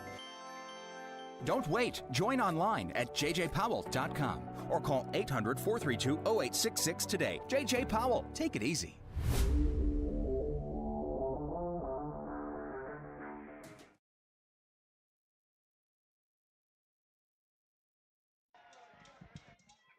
Welcome back to halftime at Selinsgrove trailing at half 22-14. The individual numbers, first for Holidaysburg, Bainey 11 for 15 for 97 yards. Bell has 6 catches. That's Gavin Bell for 65 yards. Delatry has 3 catches for 34 yards in the passing game. On the ground for Holidaysburg, Bronner has a touchdown, does have a fumble as well, but he has 14 carries for 72 yards. Bainey, 5 carries for 19 yards, and he has a touchdown. Muth, just 3 carries for 11 yards, but he also has a touchdown run for Holidaysburg. For Selinsgrove in the rushing department, Miller, 8 carries for 21 yards. Bullington, 2 carries for 16 yards and the touchdown. Bastion, 2 carries for just 3 yards, and Devin Mitchell has 1 carry for just 4 yards, actually a minus 4 yards for the Selinsgrove Seals. In the passing game, Amato 2 for 4, just 3 yards, does have an interception on the night. Bastion did throw 1 time, got it out to Ethan Miller for just 5 yards. So Bastion has 2 catches for 3 yards, Miller 1 catch for 5 yards. So Steve, now we turn it to the second half, and you brought up already that get the second half kickoff. You do go into halftime at least feeling like you're in a ball game, because this could have easily been a game that got away from them in that first half. The big return puts them in a position where they feel like, all right, might have been our worst offensive half we've had all season, but we're in a ball game. Absolutely, and it shows. Kicking game controls everything. How much do we talk about that? You know, the safety, big right now. It's if not for the safety, they're down by just 6 points. So Seals have a chance, but they have to generate some offense for a lot of reasons, mainly scoring, but 3 first downs, 31 total yards. My God, they have to have just to keep that offense on the sideline, because they're as good as we've seen this year offensively. We're at halftime. Selinsgrove trailing 22-14 to Holidaysburg. Selinsgrove trying to make it 4 in a row with wins over Holidaysburg. Take another break, come back, get ready for the second half. We'll get your rundown of other games going on around the high school venue including our Blaze Alexander Ford Built Ford Tough Game of the Week. All that and more as we return to Holidaysburg after this break. This is Selinsgrove football presented by Selinsgrove Ford on Eagle 107, eagle107.com, and on the SBC Sports Live YouTube channel. This world is filled with breathtaking moments where every road is an invitation to adventure and new stories. Built for those who crave exploration, freedom of the open road, and above all, safety. Subaru will take you through the rugged mountains and everywhere in between, empowering you to experience the wonders of nature like never before. Whether you're a trailblazer or a weekend explorer, come and visit W&L Subaru, where we will help you discover the joy of driving and embrace your love of the great outdoors.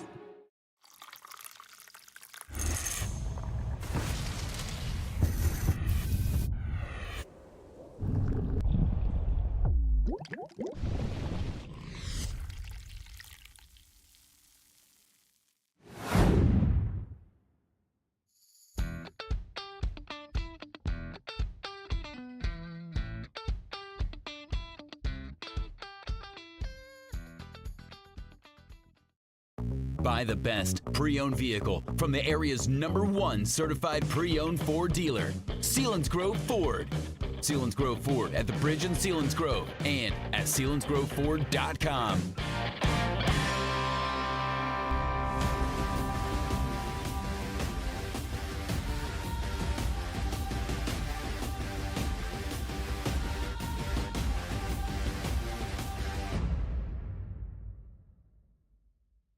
The Northumberland National Bank, proudly serving our community for over 120 years. And now we've taken a giant leap into the future with a brand new online and mobile banking experience. Our mobile app lets you manage your finances from the comfort of your home or on the go. With remote deposit capture, simply snap a picture of your check and it's deposited securely into your account. Experience the ease and convenience of banking like never before, like checking your credit score on the go or applying for a mortgage right from your home.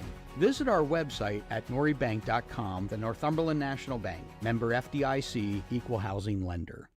The Sunbury Motor Company. Austin Martin, Kia Elite Sales Consultant, Maranatha Christian School. Amber Wren, certified Hyundai and Lincoln sales consultant, Selinsgrove Area High School. Ian Chakosky, certified Ford sales professional, Mount Carmel and Shamokin area. Christopher Stengline, Ford certified sales consultant, Selinsgrove Area High School. Tom Mertz, fourth generation owner, Sunbury Motor Company, Shikellamy High School. A tradition of trust since 1915. Welcome back to halftime. Selinsgrove trailing 22-14. Taking a look at our Blaze Alexander Ford Built Ford Tough Game of the Week. As Shamokin leading at halftime is last checked by 10 over Lewisburg, 16-6. Battle of the undefeateds here in Week 8. Again, Shamokin leading 16-7. That's our Blaze Alexander Ford Built Ford Tough Game of the Week, where it's worth the drive to Route 45. Again, candidates for our Smoky Dam Health Center backbreaker play of the game, the safety by Hollidaysburg that at that point had put them up 9-7. And the other candidate, the 91-yard touchdown run, punt return by Gavin Bastion to cut this game to 8 at 22-14 at halftime. Other updated scores, last check, Danville leading Loyalsock 14-3. Mifflinburg shutting out Central Columbia 28-0.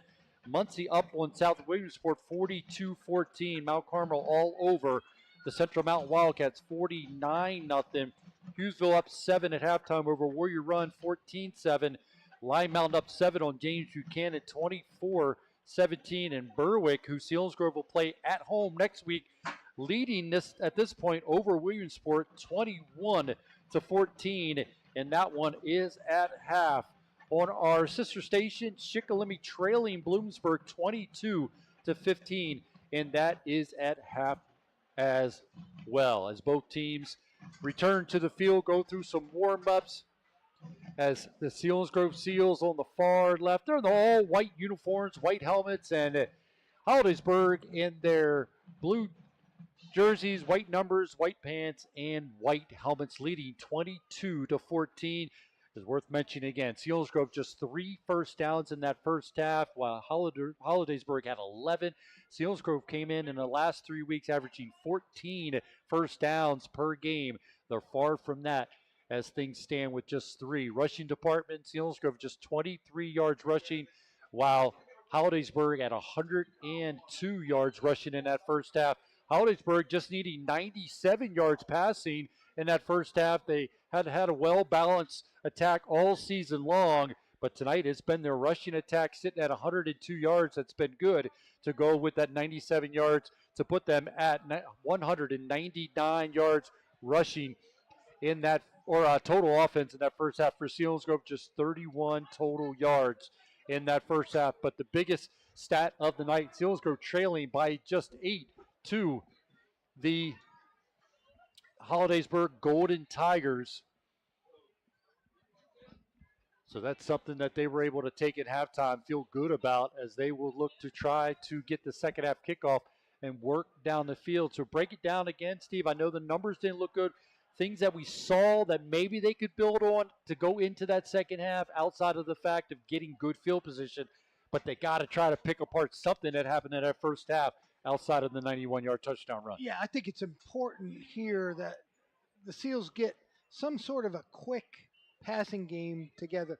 If not for the ultimate success, of course they want to be successful with it, but they've got to somehow get these big guys out of the box. Once they hunker down into the box, it's tough to run the football. They're bigger and stronger than the Seals, much faster, especially their linebackers. They've got to try to, in my opinion, with formation, spread them out a little bit still, because the Seals want to run the football. But to do so, they're within striking distance. Control the ball, run the football. Coach has his philosophy of keep the chains moving and score. That keeps the offense on the sideline for Hollidaysburg, and I think that's so important for the rest of this game. I mean, the stats show it.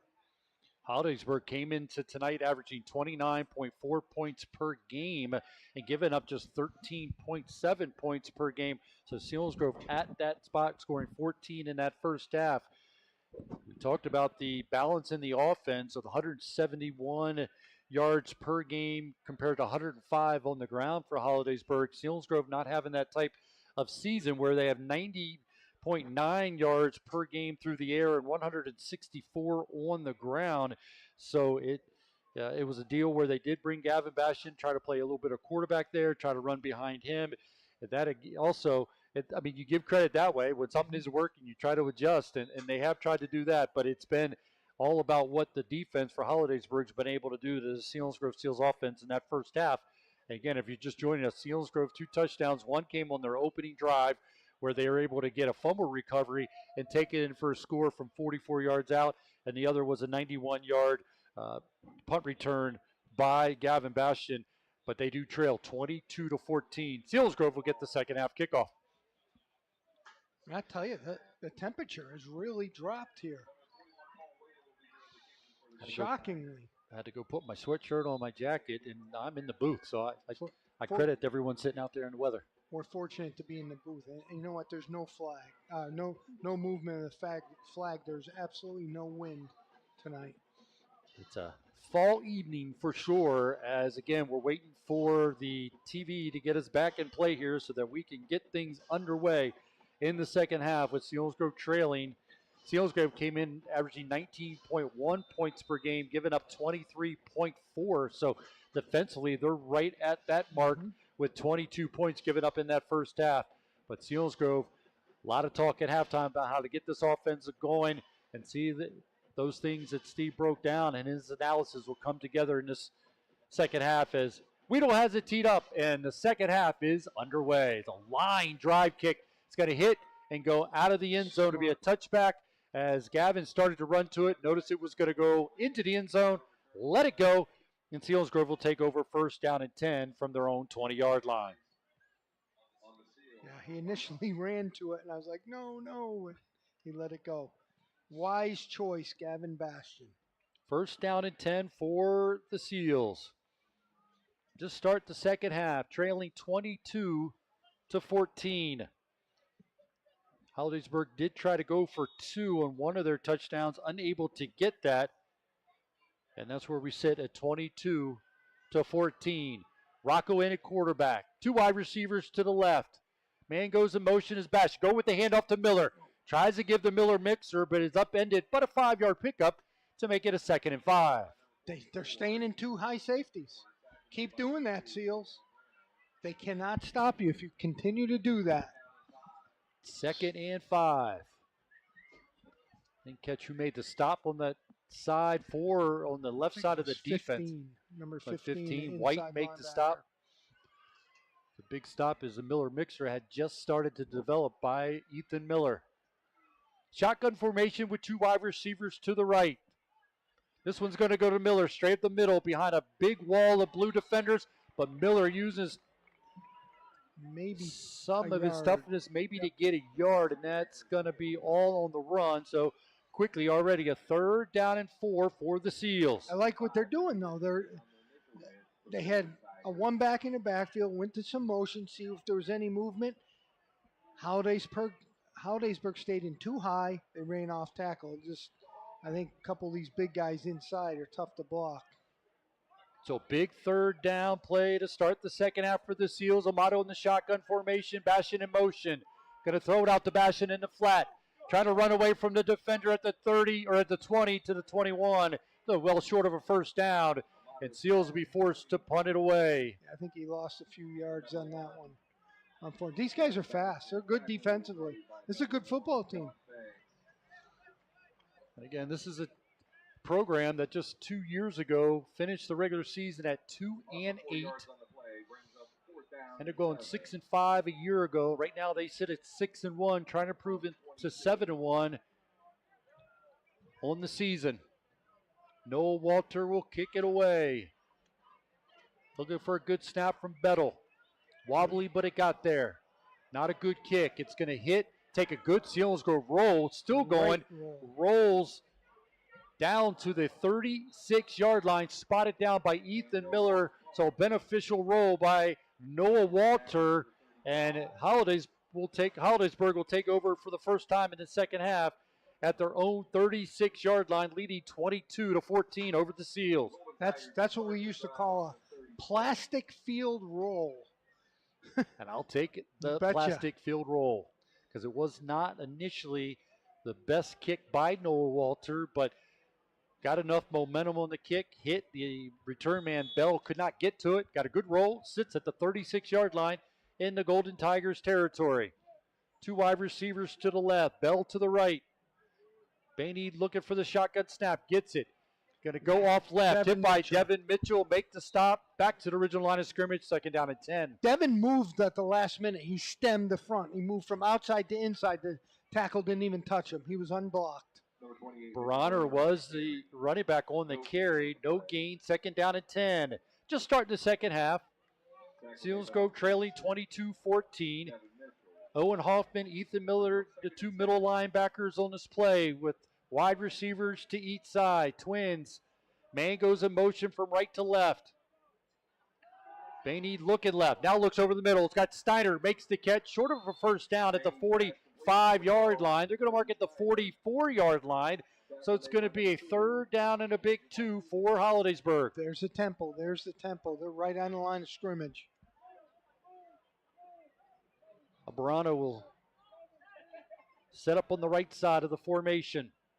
Bainey going to keep it, going left. Got a 1st down, in Selinsgrove territory. Grabbed by the shirt by Gavin Bastion and finally finished off.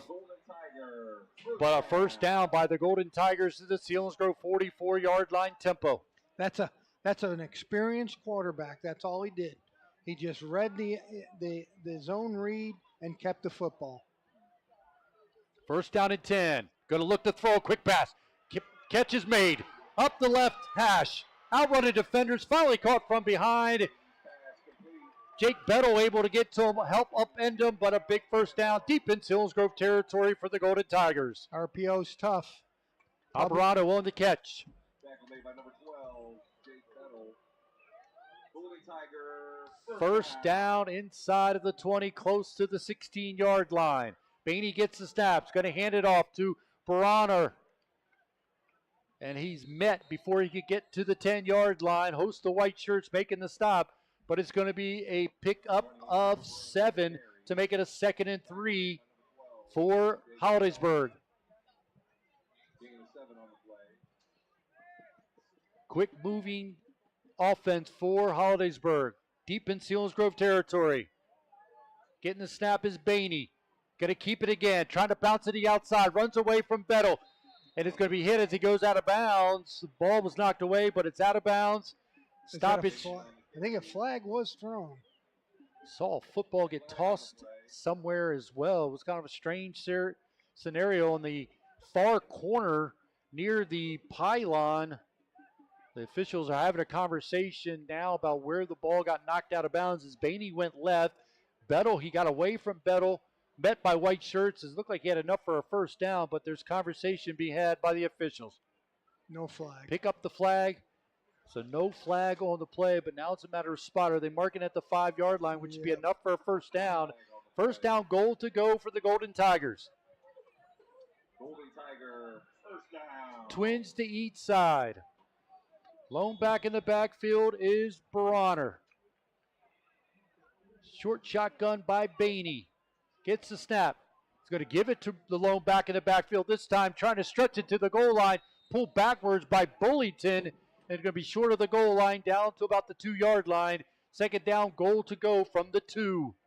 I think that was predetermined. Outside zone. They tried following big number 70 to the right tackle there. Seals botched it up. Baroner was the ball carrier on that one as he's alone back in the backfield once again. He's going to get the call. Going left, stretch it to the goal line. Touchdown for the Hollidaysburg Golden Tigers. So they get the ball back after making the defensive stop to start the second half. They take advantage of it, take it down, get a quick score, and increase the lead to Hollidaysburg with Weedle coming out to attempt the extra point.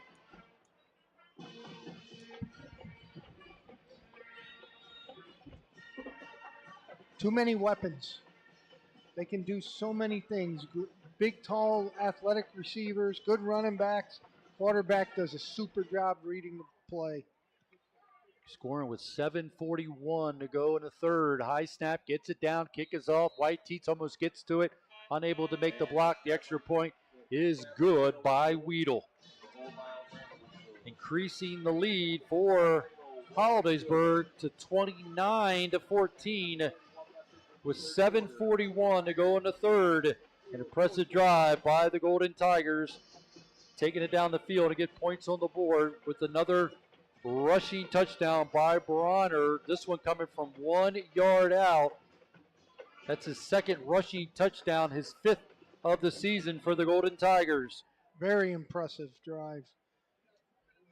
Very impressive drive. Selinsgrove will get the ball back here, try to answer the touchdown by Hollidaysburg. First touchdown of the second half for either team. Increasing the lead to 29-14 for Hollidaysburg. 8-play drive covering 64 yards, took 3 minutes and 54 seconds.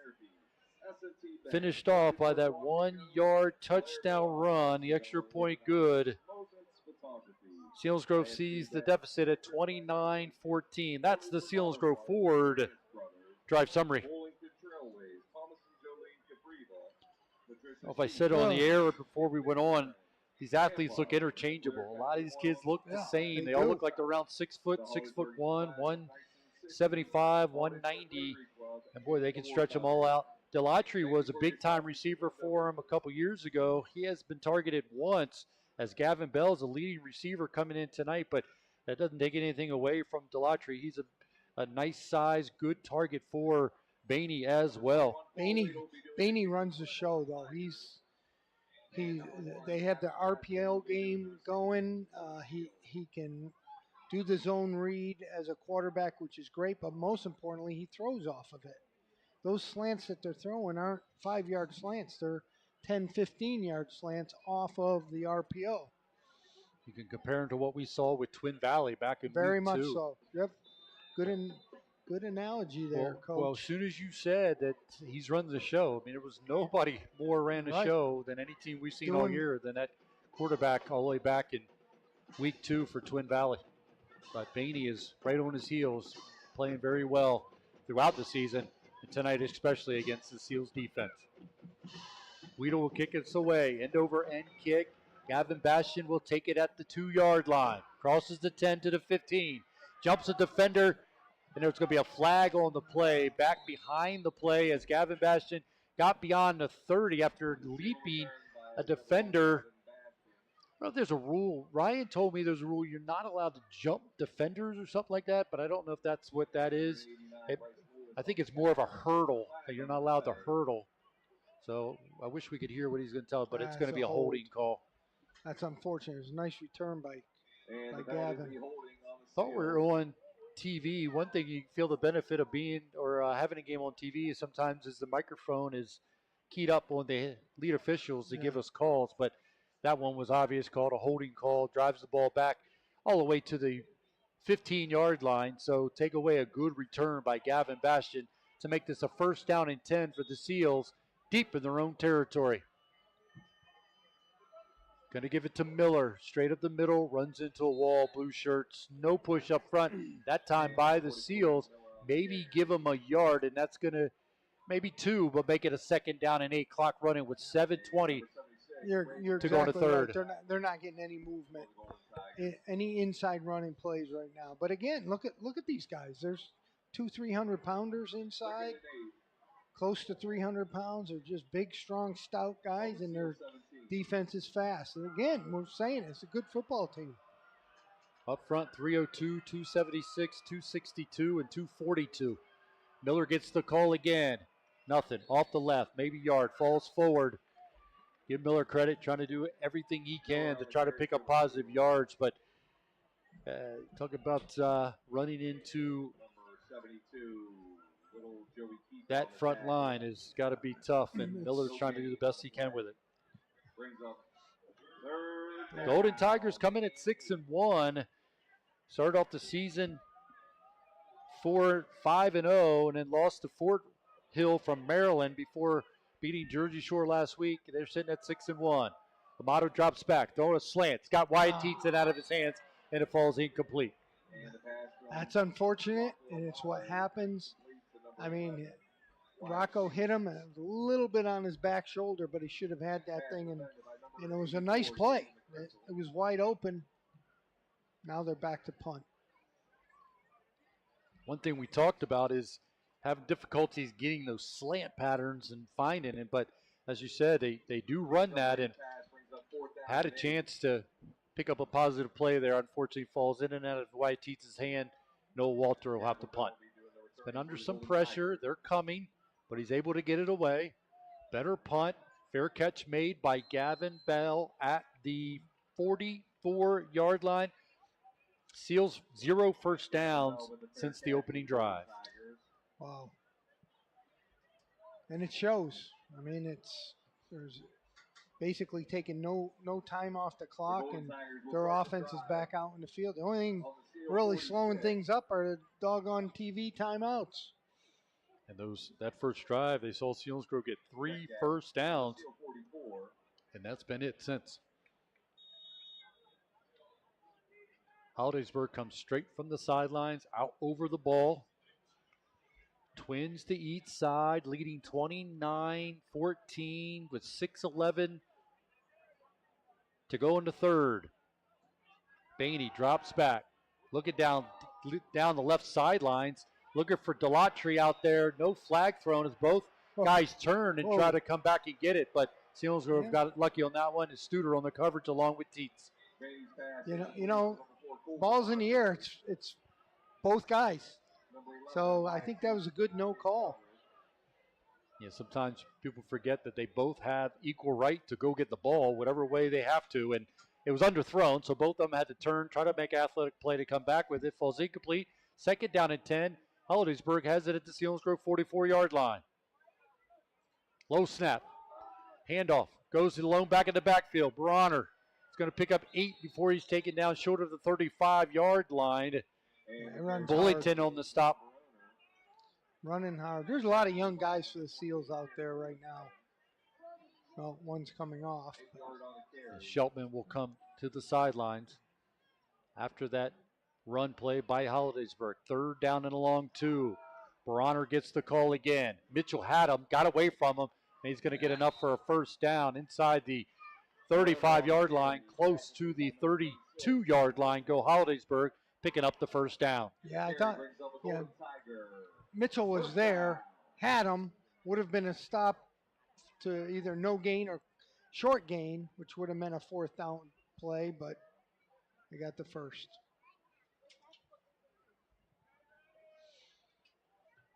Bronner comes out of the backfield, low snap to Bainey, up the middle, runs away from a would-be tackler, inside of the 25, down to the 23-yard line. Menier comes back into the game, and Portwood would make his way to the sidelines. 2nd down and short for Bainey. Looking to the sidelines, getting the final calls from Coach Delatry. 2 wide receivers split to the left. Getting the snap. Another low snap to Bainey. And Bainey and Bronner had a little bit of a wrestling match with the ball. Bronner got it, but got a loss of 1 on the play as Seals were able to get in the backfield as Medower was able to get involved in the stop for the Seals. 3rd down and 3 for Hollidaysburg. Last 2 snaps were just like that.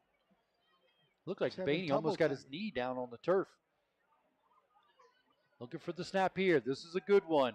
Looking left, deep down the left sideline. A wide open receiver. Steiner makes the catch into the end zone. Touchdown for Hollidaysburg. That was a sluggo. Slant and go. He motioned to the slant, threw it deep. Seals bid on the short pass, and it was wide open in the end zone. Steiner gets his 7th passing reception for a touchdown on the season. As I said, he was wide open. Defender bit, got wide open. And Bainey found him for the touchdown for Hollidaysburg. Sweeter will come out and attempt the extra point with 4:02 to go in the 3rd. White Teats almost gets to it again, but it's up and it's good. Oh, boy. Flag again.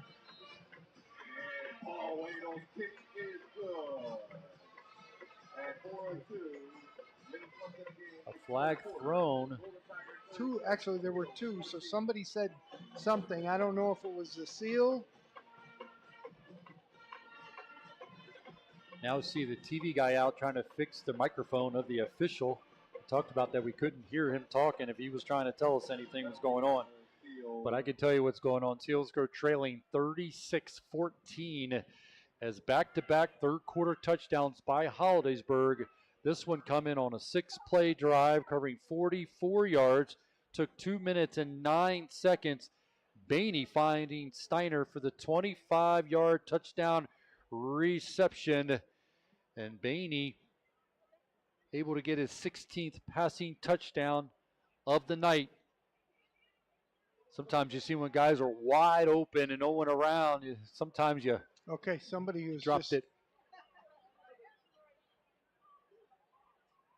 Taking on the kickoff again, but not sure who was on. Bullington over here talking to coaching staff, not sure who was involved in it. Somebody is, if that's on Bullington, he's now out of the game because of multiple personal fouls. Dead ball personal fouls. Not be able to play in the first half next week. Is that how it's set? If that's what it is. Yeah, I mean, the officials. So again, Steiner gets the 25-yard touchdown reception with 4:02 to go in the 3rd. 6-play drive, 44 yards, 2 minutes and 9 seconds. Extra point good. Hollidaysburg leading 36-14. That's the Selinsgrove Ford drive summary. Selinsgrove next week will be back home, Harold L. Bowling Memorial Field, to take on the Berwick Bulldogs. The last we checked, Berwick Bulldogs were leading Williamsport. See if we had updated score on that. Right now it was 21-14 at half. And that's still what we have. We'll keep an eye on that as Selinsgrove will take on the Bulldogs next week. Yeah, that's what we said. It was a second dead ball personal foul by Bullington. He's now he can't play any longer. He's been tossed. And Matt Winrick is walking down the sidelines with Bullington. Continue to have some discussion. I don't even see the officials. Where's the official back here? He lost him. He's all in this booth. I can tell you it's hard to see. Just had updated from Kevin Herr that the Jersey Shore game against Penwood is moved to tomorrow, as Jersey Shore will make the travel to take on Penwood. Appreciate Kevin Herr updating those stats. Speaking of Kevin Herr, hope he's doing well. Yeah, hope he's recovering, going through some medical stuff, and he's the best. So we want him back on his feet, back to 100% very quickly, as he's been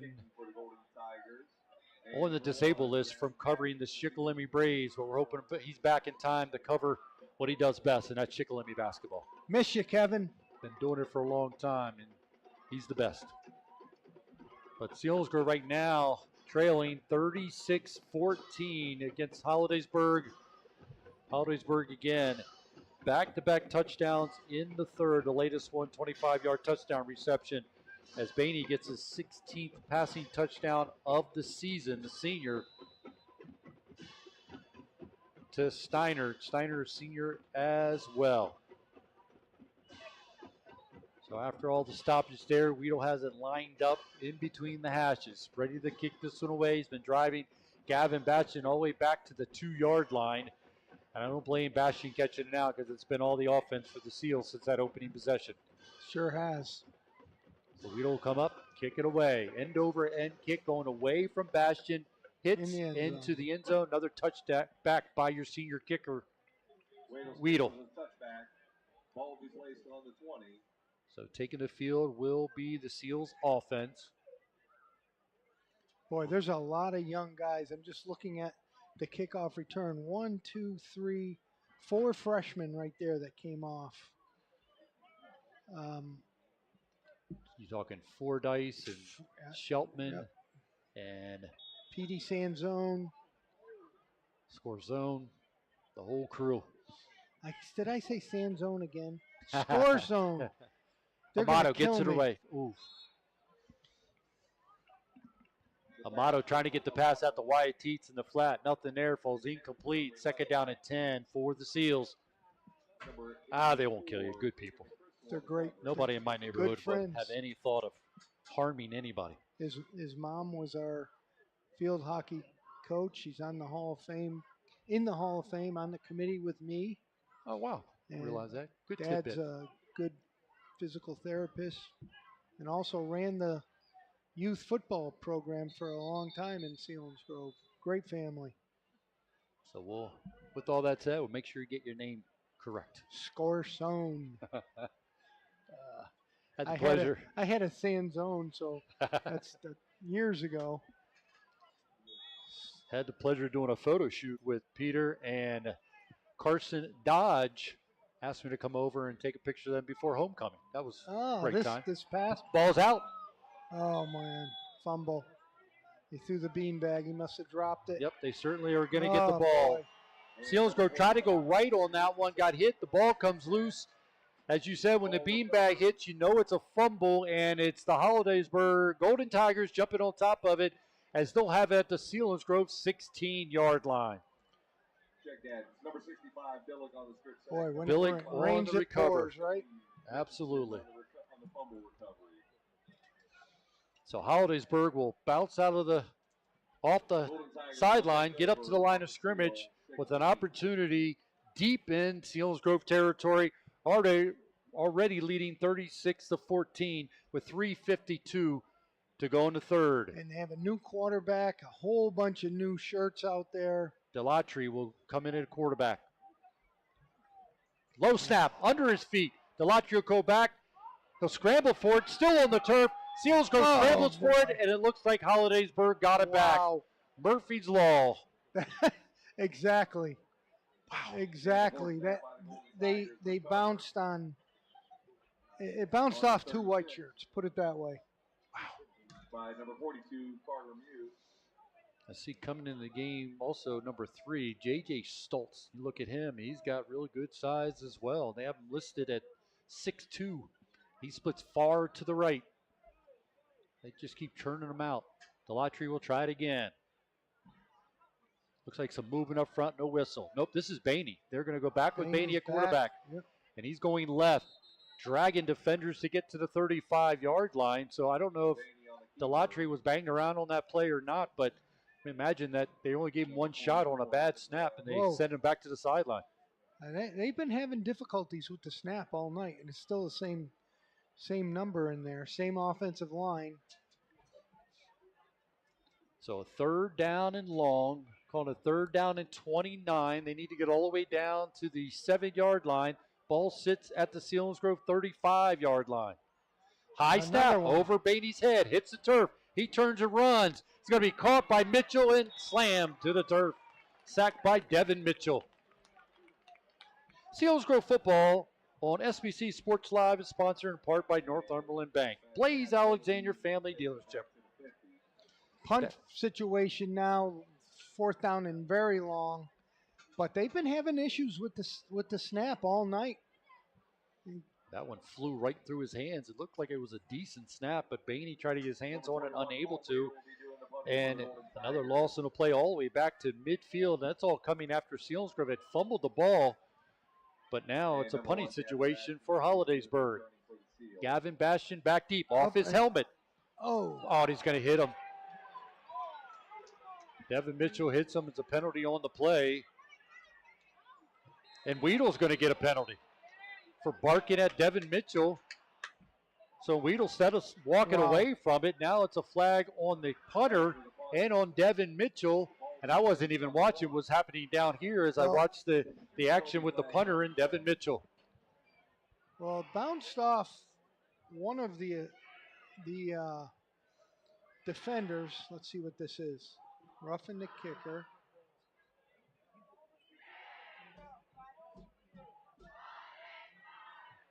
So they're talking it out, and they're going to go against Holidaysburg after the play. So it's a long explanation that we cannot hear. Selinsgrove football on SBC Sports Live and sponsored in part by Sunbury Motors Company, Duncan, W&L Subaru. So the 2 penalties on the play. The first one is an unsportsmanlike or roughing the kicker on the Seals, and the other one is a dead ball. Unsportsmanlike on the Golden Tigers. So now some discussion has to be had here and why they're doing that. Let's take an updated look at the Blaze Alexander Ford Built for Tough game of the week. That game's a Lewisburg Shamokin, and Lewisburg's getting back into it, trailing by 5 in the 3rd quarter. Shamokin leading 17-12. That's our Blaze Alexander Ford Built for Tough game of the week. Blaze Alexander Ford, where it's worth the drive to Route 45. I question this, though. It's a roughing penalty, and then there's a dead ball personal foul against them. So. And the play wasn't over. And the play wasn't over. So basically. Shouldn't they offset? Because it's after the play. So they are saying it was after the play, the ball. Okay. But. Wow. But the Seals don't get a benefit of the. They get. Of the dead ball personal foul. Wow. I don't understand this. So with all that, Holidaysburg has it at midfield. Where they were going to punt the ball away, 1st down. Pass gets away. Steiner makes the catch from Bainey. Running away from defenders. Reverses his field between the hashes and finally stopped short of the 35-yard line in Selinsgrove territory by Manier and Miller. Yeah, that was a strange one right there. They messed something up, but they're back on the line of scrimmage. They're going tempo. They have trips to the left. Ethan Miller's down. Looks like he has a cramp. Selinsgrove football on Eagle 107 and sponsored in part by Shamokin Dam Health Center, Tri-County Tag, and Northumberland National Bank. Yeah, that's where we need some help from our official friends to completely explain that. And I know it's different on every level. Yeah, but like you said, they were punting from midfield after the couple mishaps on the snaps. They were punting, and Devin Mitchell came through, clear foul. He ran into the kicker after the ball was away. And as they're walking down the field, the kicker is standing right in Mitchell's face with the official standing right there, said something, and the official threw a flag. And I'd love to hear how you break it down. I'm sure the officials got it right, but I'd love to just hear what the breakdown is. Exactly, because they ended up with a first down on the 50. And now they have it first down and 10 in Selinsgrove territory at the 36. It's going to go up the right sideline to Muth. Muth down the right, and there's a flag on the play right where Muth had turned the corner at the 20-yard line, taking it down the right sideline for a apparent touchdown, but there is a flag on the play. I think that's going to be a hold on Holidaysburg, but they're huddling up talking about that.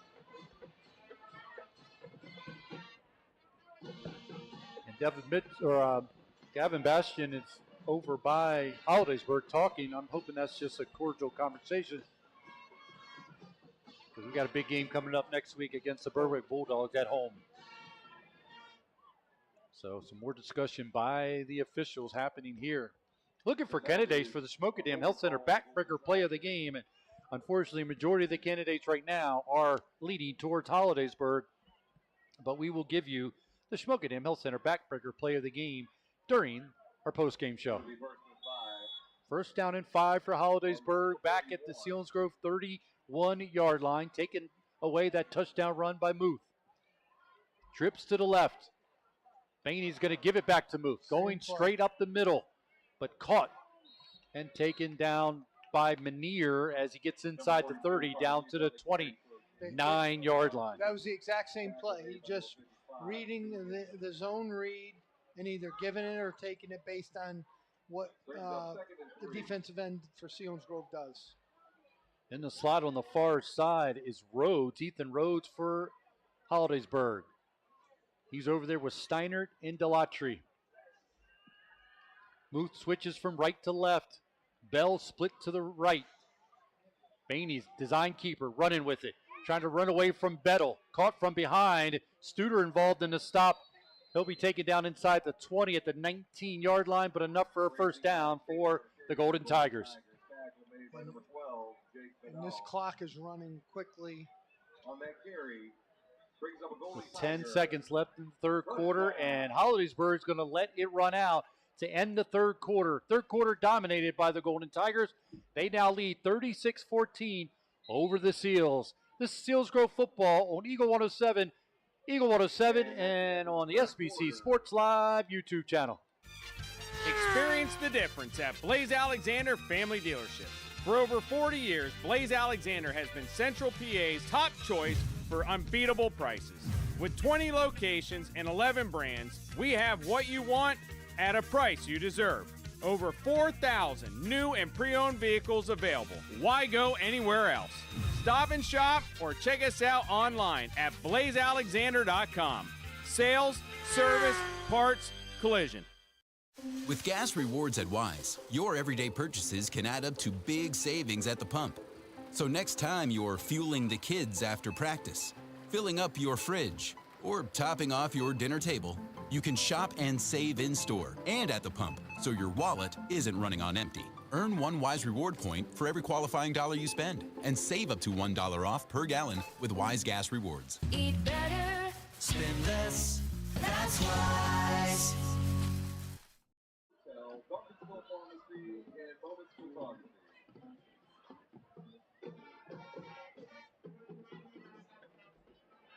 Welcome back to Holidaysburg here on SBC Sports Live.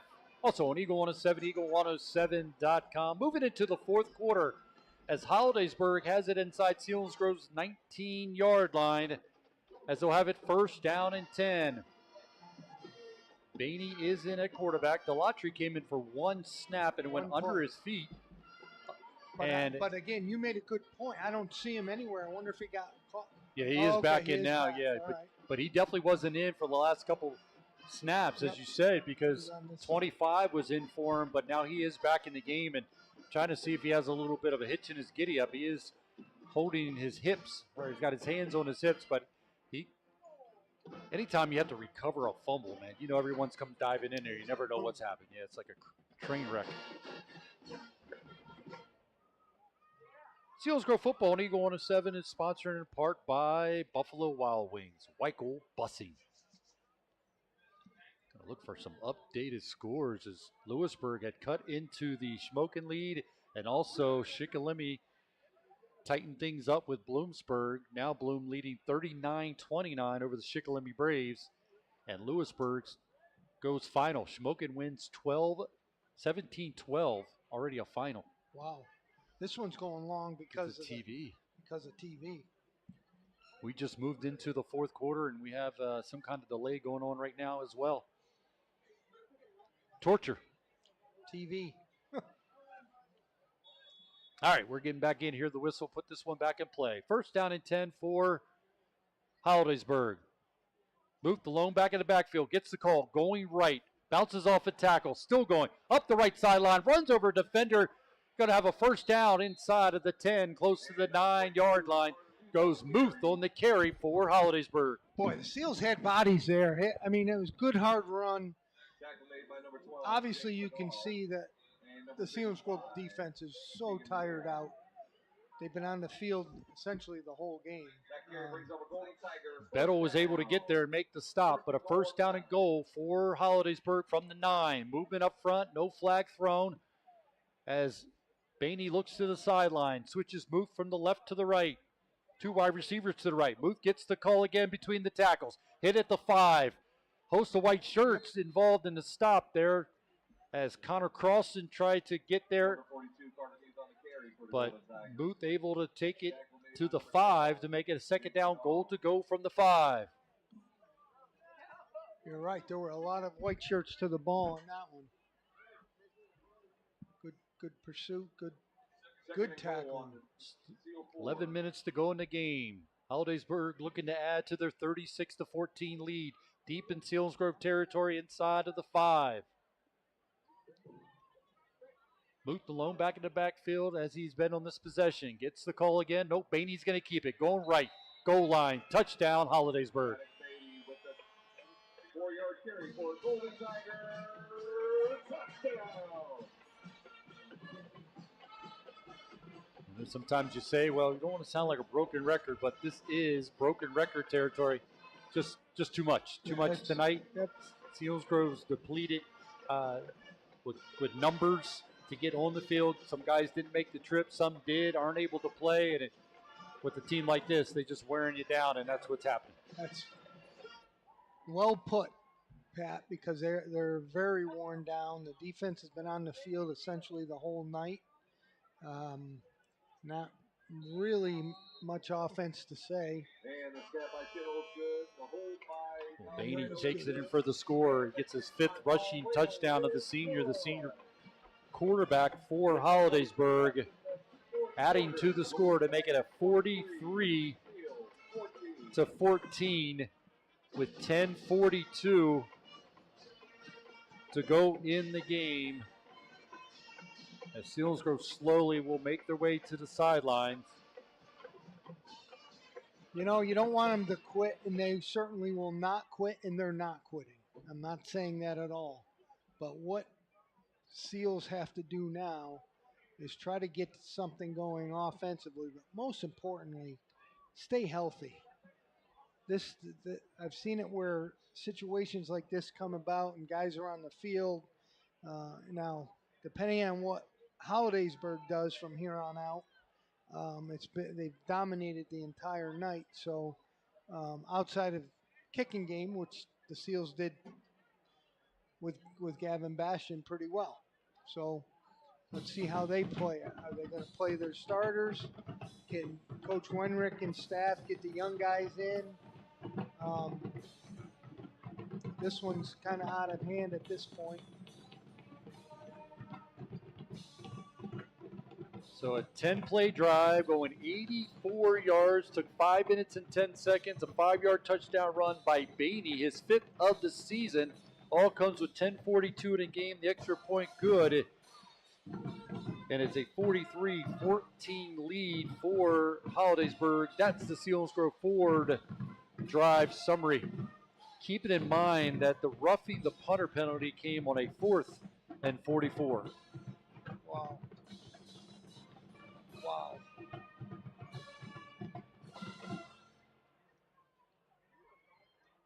So Weedle will tee it up once again for Holidaysburg. Holidaysburg en route to improve into 7-1. Next week they'll play Williamsport. So back-to-back District 4 games, or 4 teams for Holidaysburg. Beat Jersey Shore last week 27-25. And they're in command tonight against the Selinsgrove Seals, leading 43-14.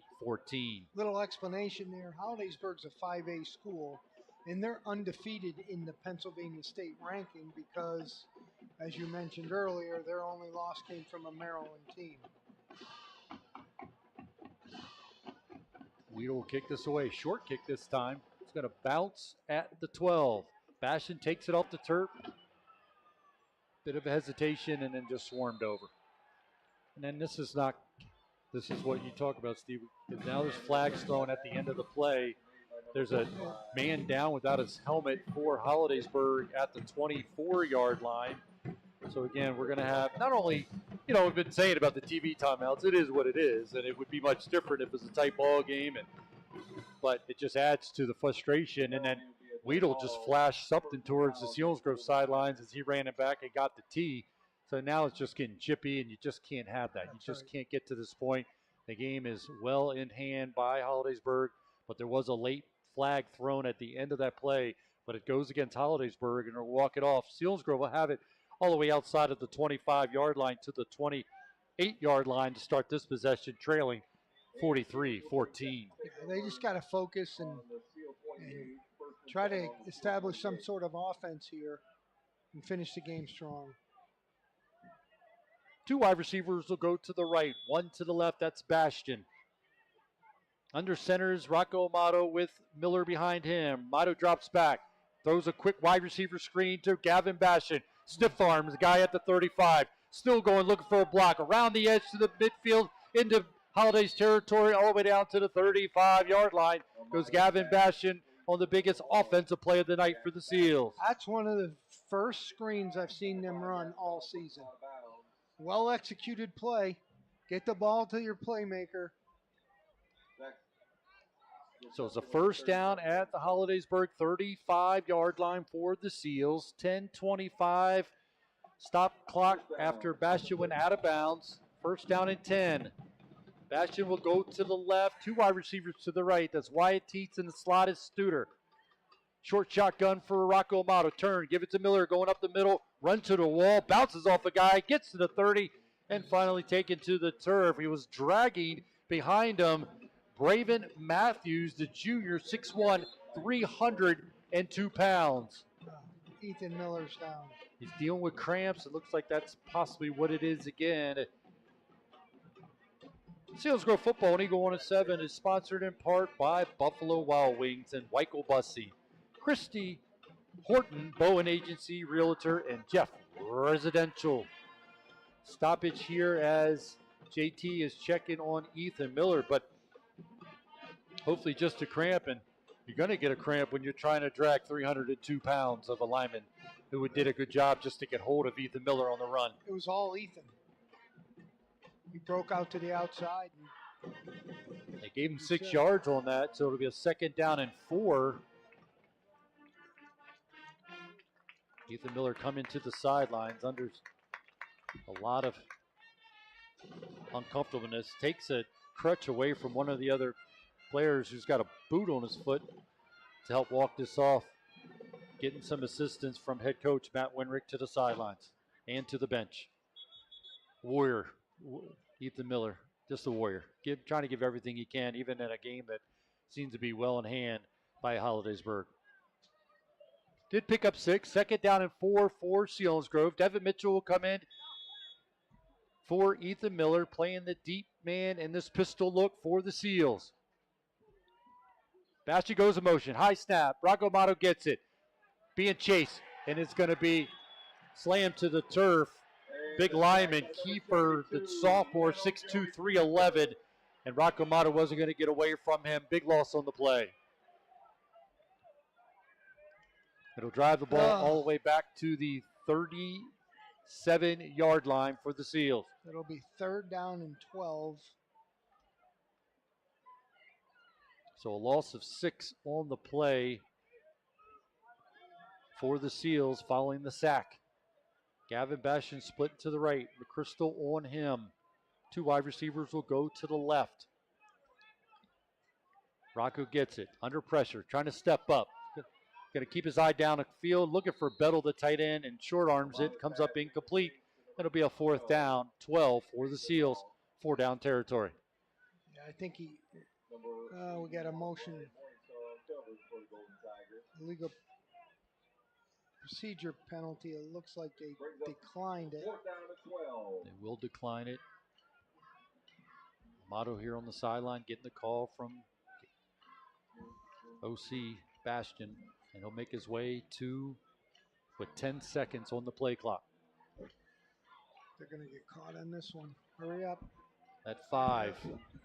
Hurry up, get set. Walking. They're caught. Wow. Studer makes the catch out at the 33-yard line from Amato. They avoided the penalty, which definitely should have been. There's no doubt about it, but they did not. It was courtesy by the officials. They get the play away. Studer makes the first catch of the season for your senior, but it's well short of a 1st down. Turnover on downs, back to Holidaysburg. Oh, boy. After the game, we'll give you the Smoke and Dam Health Center backbreaker play of the game. Also give you the stats from our stat man, Zach Showers. Scores of other games gone final, and where some other results. Get ready for next week. Selinsgrove return home to take on the Berwick Bulldogs. Nidek at the corner on the right. Bettle, linebacker, showing blitz off the right side. He comes. Keeper by Delatry, and Bettle's going to get to him and take him to the turf at the 33-yard line. Maybe 2 on the pickup. 2nd down and 8 for Holidaysburg. It looks like, just to be fully transparent here, it looks like there's the skill guys and quarterbacks are young guys for Holidaysburg. It still looks like the majority of the offensive line is together. As Delatry will stay in at quarterback. In the backfield with him will be Mullen, Robbie Mullen. He's on the left side of Delatry. 2 wide receivers to each side. Delatry hands it off to Mullen. Actually, it's number 81. Excuse me. That's Morningstar. He gets the carry beyond the 35 out to the 39-yard line. Guys up front making the stop. Oliveri in on the stop along with Portwood. As I see, Justin Maria will make his way out on the field, and Gavin Bastion will come to the sidelines.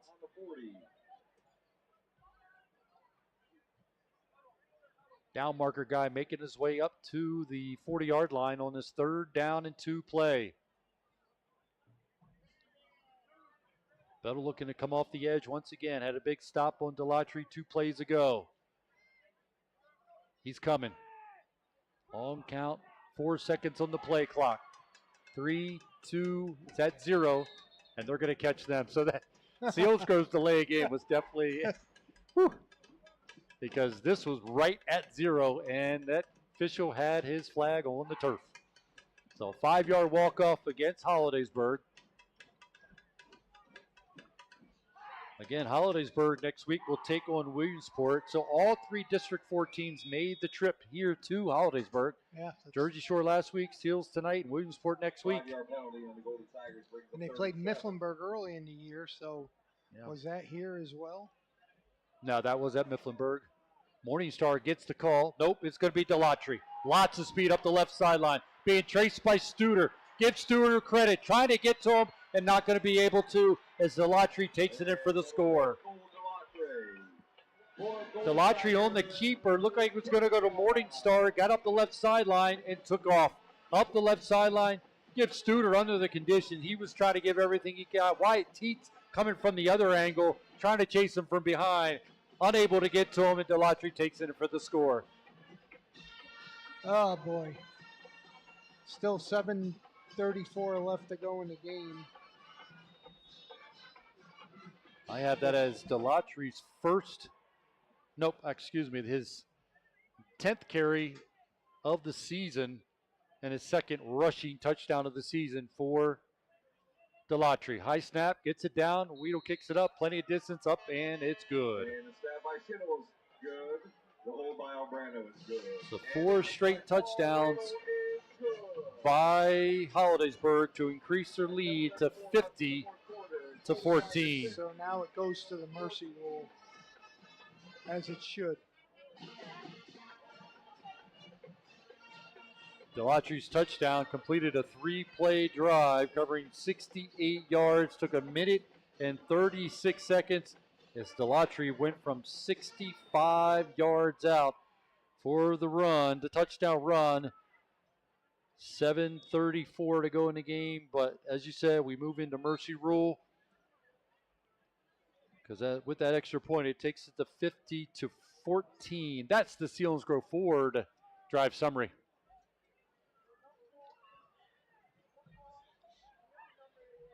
Keeping an eye on who's back. It'll be Studer back. Looks like some guys will sub in. Coming in is number 27 for the Selinsgrove Seals. It'll be one of the up men, and that's Ryan Zern. He's a sophomore, 6'1", 170.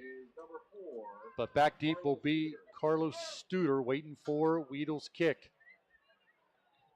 Across the way, you see Jess Maria and Neidick. They're standing at about the 35-yard line. See Peter Scorzone's in there along with Nash. Fordyce, the part of the front line on this one. Weedle approaches it, kicks it away. Short kick, Studer will have an opportunity at the 4. He's to the 10, along the right hash, to the sideline, and a flag will be thrown. Boy, oh boy. Flag will be thrown as Studer returned up the right sideline, but he was unable to get to the 20-yard line, stopped about the 16, but there is a flag on the play. It should be where it is, it's probably a hold. It is. It'll be a holding call against the Seals on the return. Selinsgrove Football and SBC Sports Live and sponsored in part by Zimmerman, Chrysler, Dodge, Jeep, and Ram Truck. Don't say it enough. We appreciate all the sponsorship throughout the SBC Sports Live and also on Eagle 107, eagle107.com when you talk about sponsorships like J.J. Powell, Selinsgrove Ford, Wise Markets, Northumberland National Bank, Blaze Alexander Family Dealership, Sunbury Motors Company, Duncan, W&L Subaru, and as I said, Zimmerman, Chrysler, Dodge, Jeep, and Ram Truck help sponsor our SBC Sports Live YouTube channel. Amato turns, gives it to the deep man, going left, nothing there, blown up at the line of scrimmage, maybe back to the original line of scrimmage as it went to Jess Maria on the carry. But Rocco Amato will make his way to the sideline to get the call. Both sides completely outside of Amato, but Rocco's also a sophomore, but all young guys in for the Seals and virtually the same for Hollidaysburg. It is a running clock. 2nd down and 10 for Amato as he looks over the defense. Give it to the fullback this time and swallowed up before he's able to get to the 10-yard line. It'll be a loss of maybe 1 on the play. It'll be a 3rd down and 11 for the Seals. Again, our Blaze Alexander Ford Built for a Tough game of the week as Shamokin beats Lewisburg as they'll remain undefeated on the season, winning that one 17-12.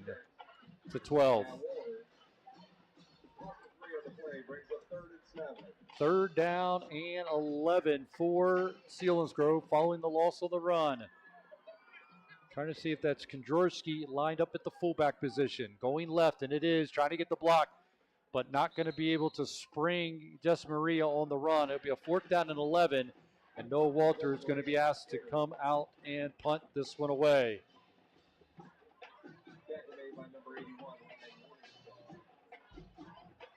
This is where it's going to get tough because with all the young guys, who's in where, this is where personnel-wise, yeah. Typically you get too many guys on the field. You get Well, you got Studer coming back out. A lot of the guys that are originally on the punt team. Wyatt Teets. Play clock's going down quickly. And Neidig just getting his way out on the field. And Bastion was going to come out, and he walks back off. So 5 seconds. Going to have to call timeout. Oh, boy. Just as you said, trying to get new guys out there. Some guys over here were sitting on the bench and then saw that it was a punt. We're going to come in and didn't, and some slow movement there. So timeout taken. Recap things. The scoring went like this. Selinsgrove got on the board first. 15-yard touchdown run by Bullington. His first of the season. The extra point good, and Selinsgrove led 7-0. But back-to-back scores by Holidaysburg would give them the lead 9-7 at the end of the first quarter. And then Muth would score for Holidaysburg from 2 yards out. They came with 9:59 to go in the first half. 7-play drive going 53 yards. Extra point good, and it was a 16-7 lead for the Golden Tigers. But another touchdown by the Golden Tigers to increase the lead to 22-7. The 2-point conversion was no good. But they came with 4:32 to go in the first half. Bastion would have a 91-yard punt return to cut the lead to 22-14 at halftime.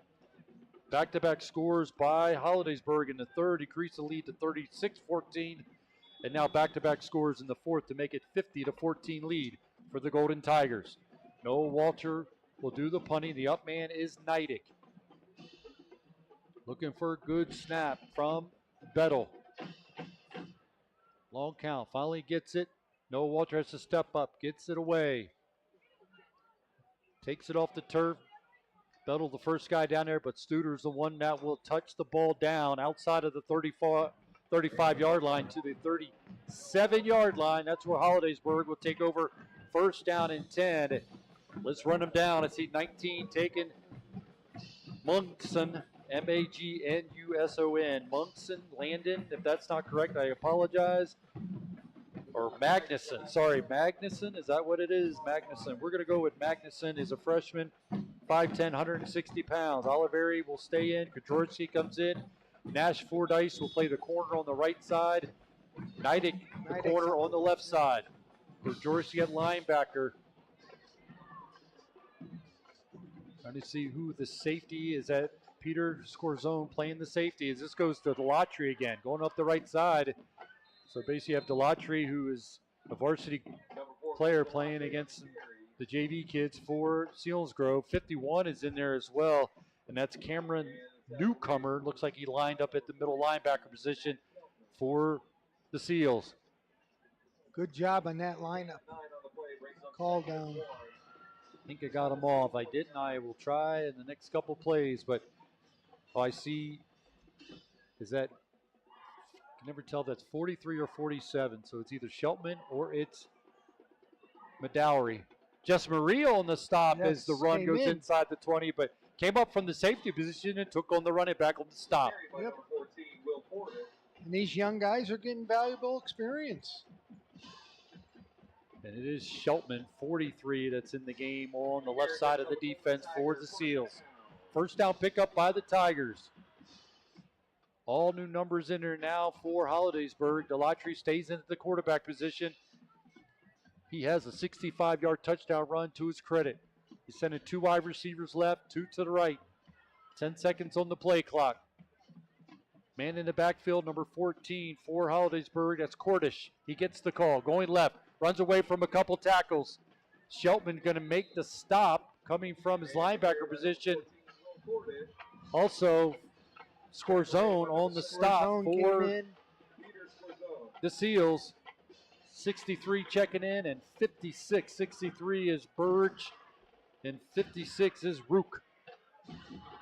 Coming to the sideline, number 57, that's Barlett.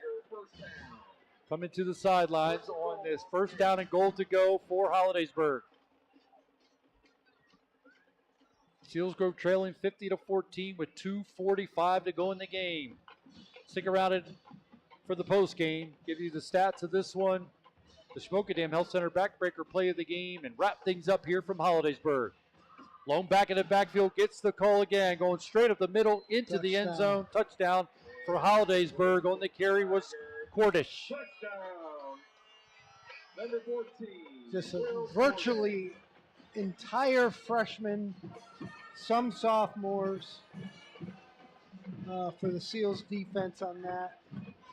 And like you said, trying to get some valuable time, but like to see it under a different circumstance. But they are getting out on the field and getting an opportunity under the Friday night lights. As the backup kicker will come in and attempt the extra point for Holidaysburg. And that's number 40, Peters, and it's up, and it's good. They grow kickers around here. They certainly do. Peters' extra point increases the lead to 57-14 lead for Holidaysburg as they get their third touchdown in the fourth quarter with 2:25 to go in the game.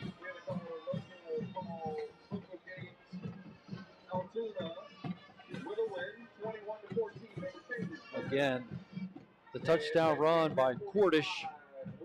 His first rushing touchdown of the night for the Golden Tigers running back.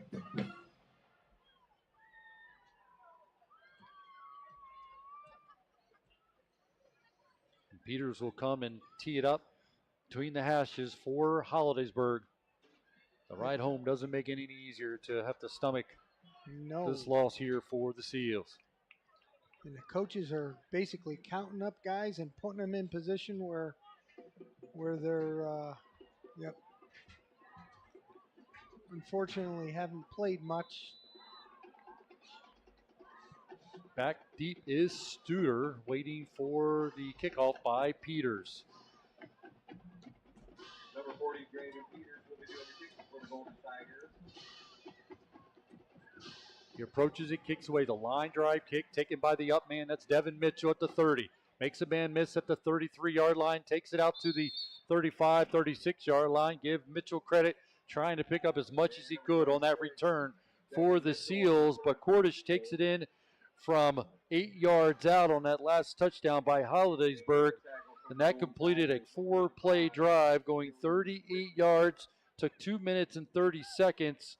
The extra point by Peters is good, increasing their lead to 57-14. That's the Selinsgrove Forward drive summary. See if Neidig is in at quarterback, and he will be. He is, yes. Kondrowski is the fullback. Gessa Maria is the tail. Score zone split to the right. Going to give it to the deep man. Gessa Maria, good job up front with that push. Oliveri getting a good block on 64, and 64 gives him a, he did a nice job blocking me that time, buddy. As Oliveri got the most of it. Yeah, he pat him on the back. Good stuff. It was 64 who he blew up. That's Jonathan Kiefer. And he literally patted him on the back and said, man, you just blew me up. So Neidig in at quarterback, making the calls. Getting people in place. One wide receiver splits far to the left. Is that Fordyce to the left, going to the deep man. Jess Maria once again going left. Going to fall forward for 2-yard pickup. Make this a third down play. Clock running, 1:10 to go in the game. They hustle up, they can get 2 more plays off. I don't think they're going to punt. 59 into the game for the Seals, and of course that's Griffin Boss, the junior, 5'6", 250 pounds. God almighty. 15 seconds on the play clock. Neidig finally gets to the huddle, makes the call. Up to the line of scrimmage with 9. Portwood is the center in this formation for the Seals. Fordyce splits far to the right. 2-1, they do get it off. Pitch goes to Jess Maria going left. Nothing there. Goes down. Also in the game is Skylar Stowroad lining up on that offensive line for the Seals. And that should be the final play as teams start to make their way to midfield for the traditional handshake. Selinsgrove falls in this one, 57-14 to Holidaysburg. Selinsgrove will have to regroup and get ready for next week as they'll host the Berwick Bulldogs. And unfortunately, there's some injuries that they got to overcome. And Well, we'll talk about it during the postgame shows. We'll wrap things up here from Holidaysburg as Seals fall to the Holidaysburg Golden Tigers 57-14. This Selinsgrove football presented by Selinsgrove Ford on Eagle 107, eagle107.com, and on the SBC Sports Live YouTube channel.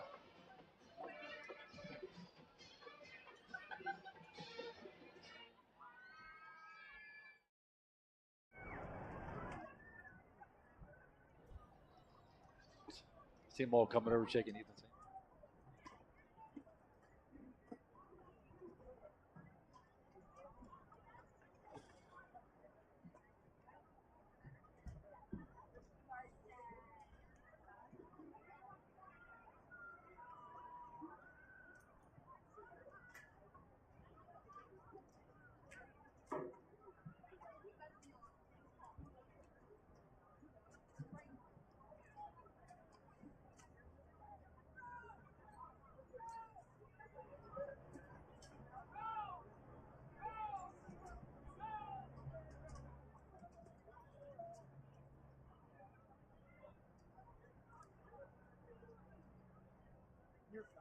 oh, thank you.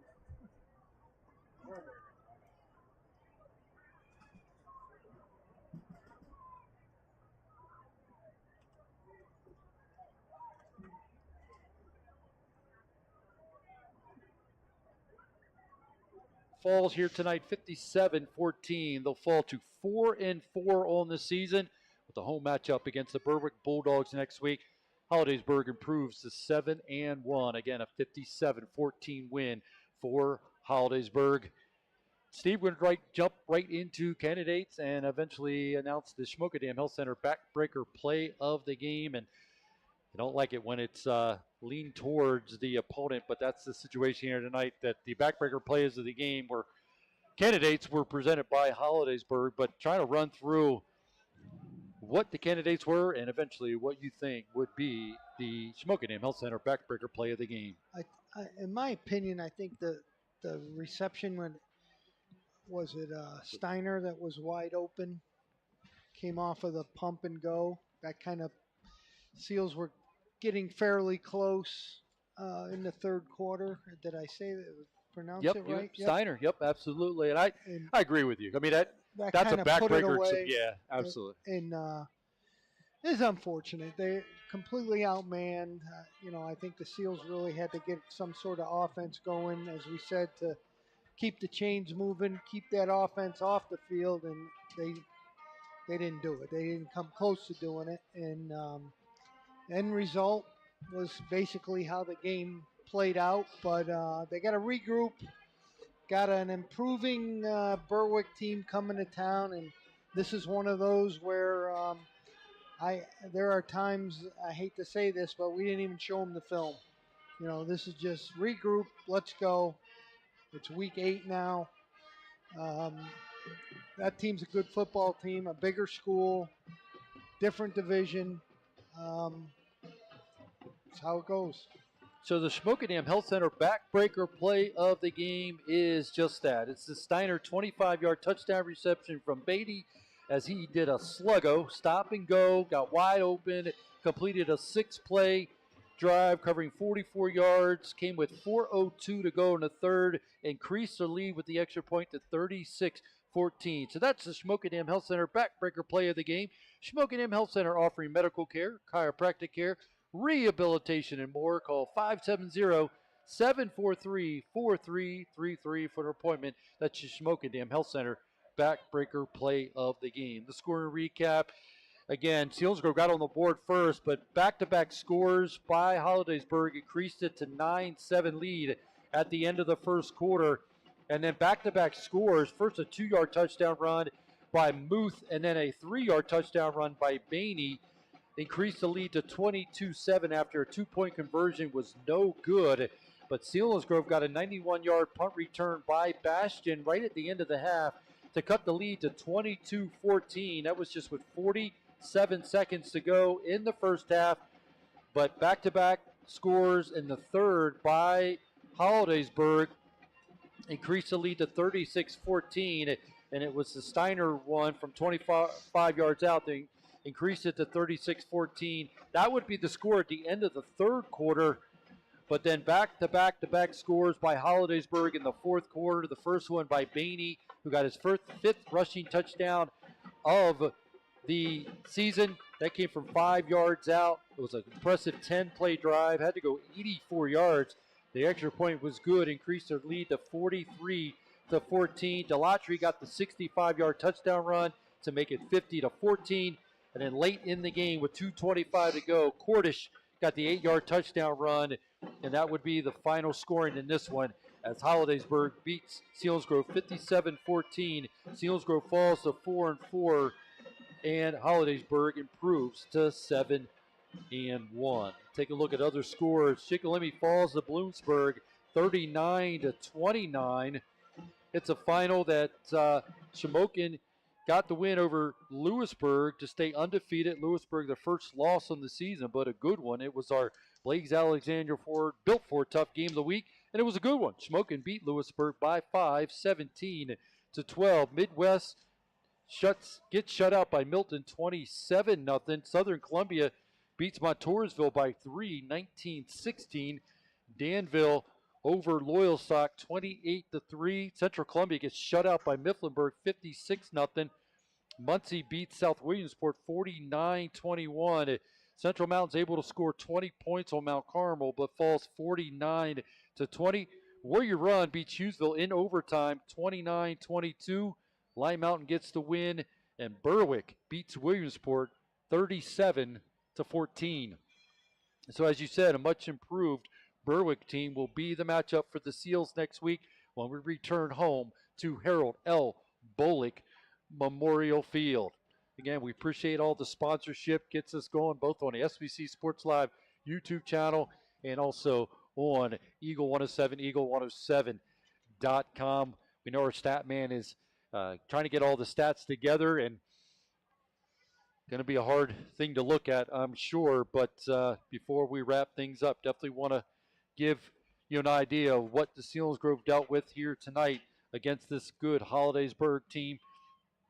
First of all, Selinsgrove ends up with just 4 first downs. They had 3 in the opening drive and ended up 1 the rest of the way to get 4 first downs, 27 yards rushing, 43 yards through the air. So a total of 70 yards tonight for the Selinsgrove Seals. 7 penalties for 61 yards and 2 turnovers by the Seals. For Holidaysburg, 22 first downs, 281 yards rushing, 171 yards passing for a whopping 455 yards total offense for the Holidaysburg Golden Tigers. They had 5 penalties, 1 turnover.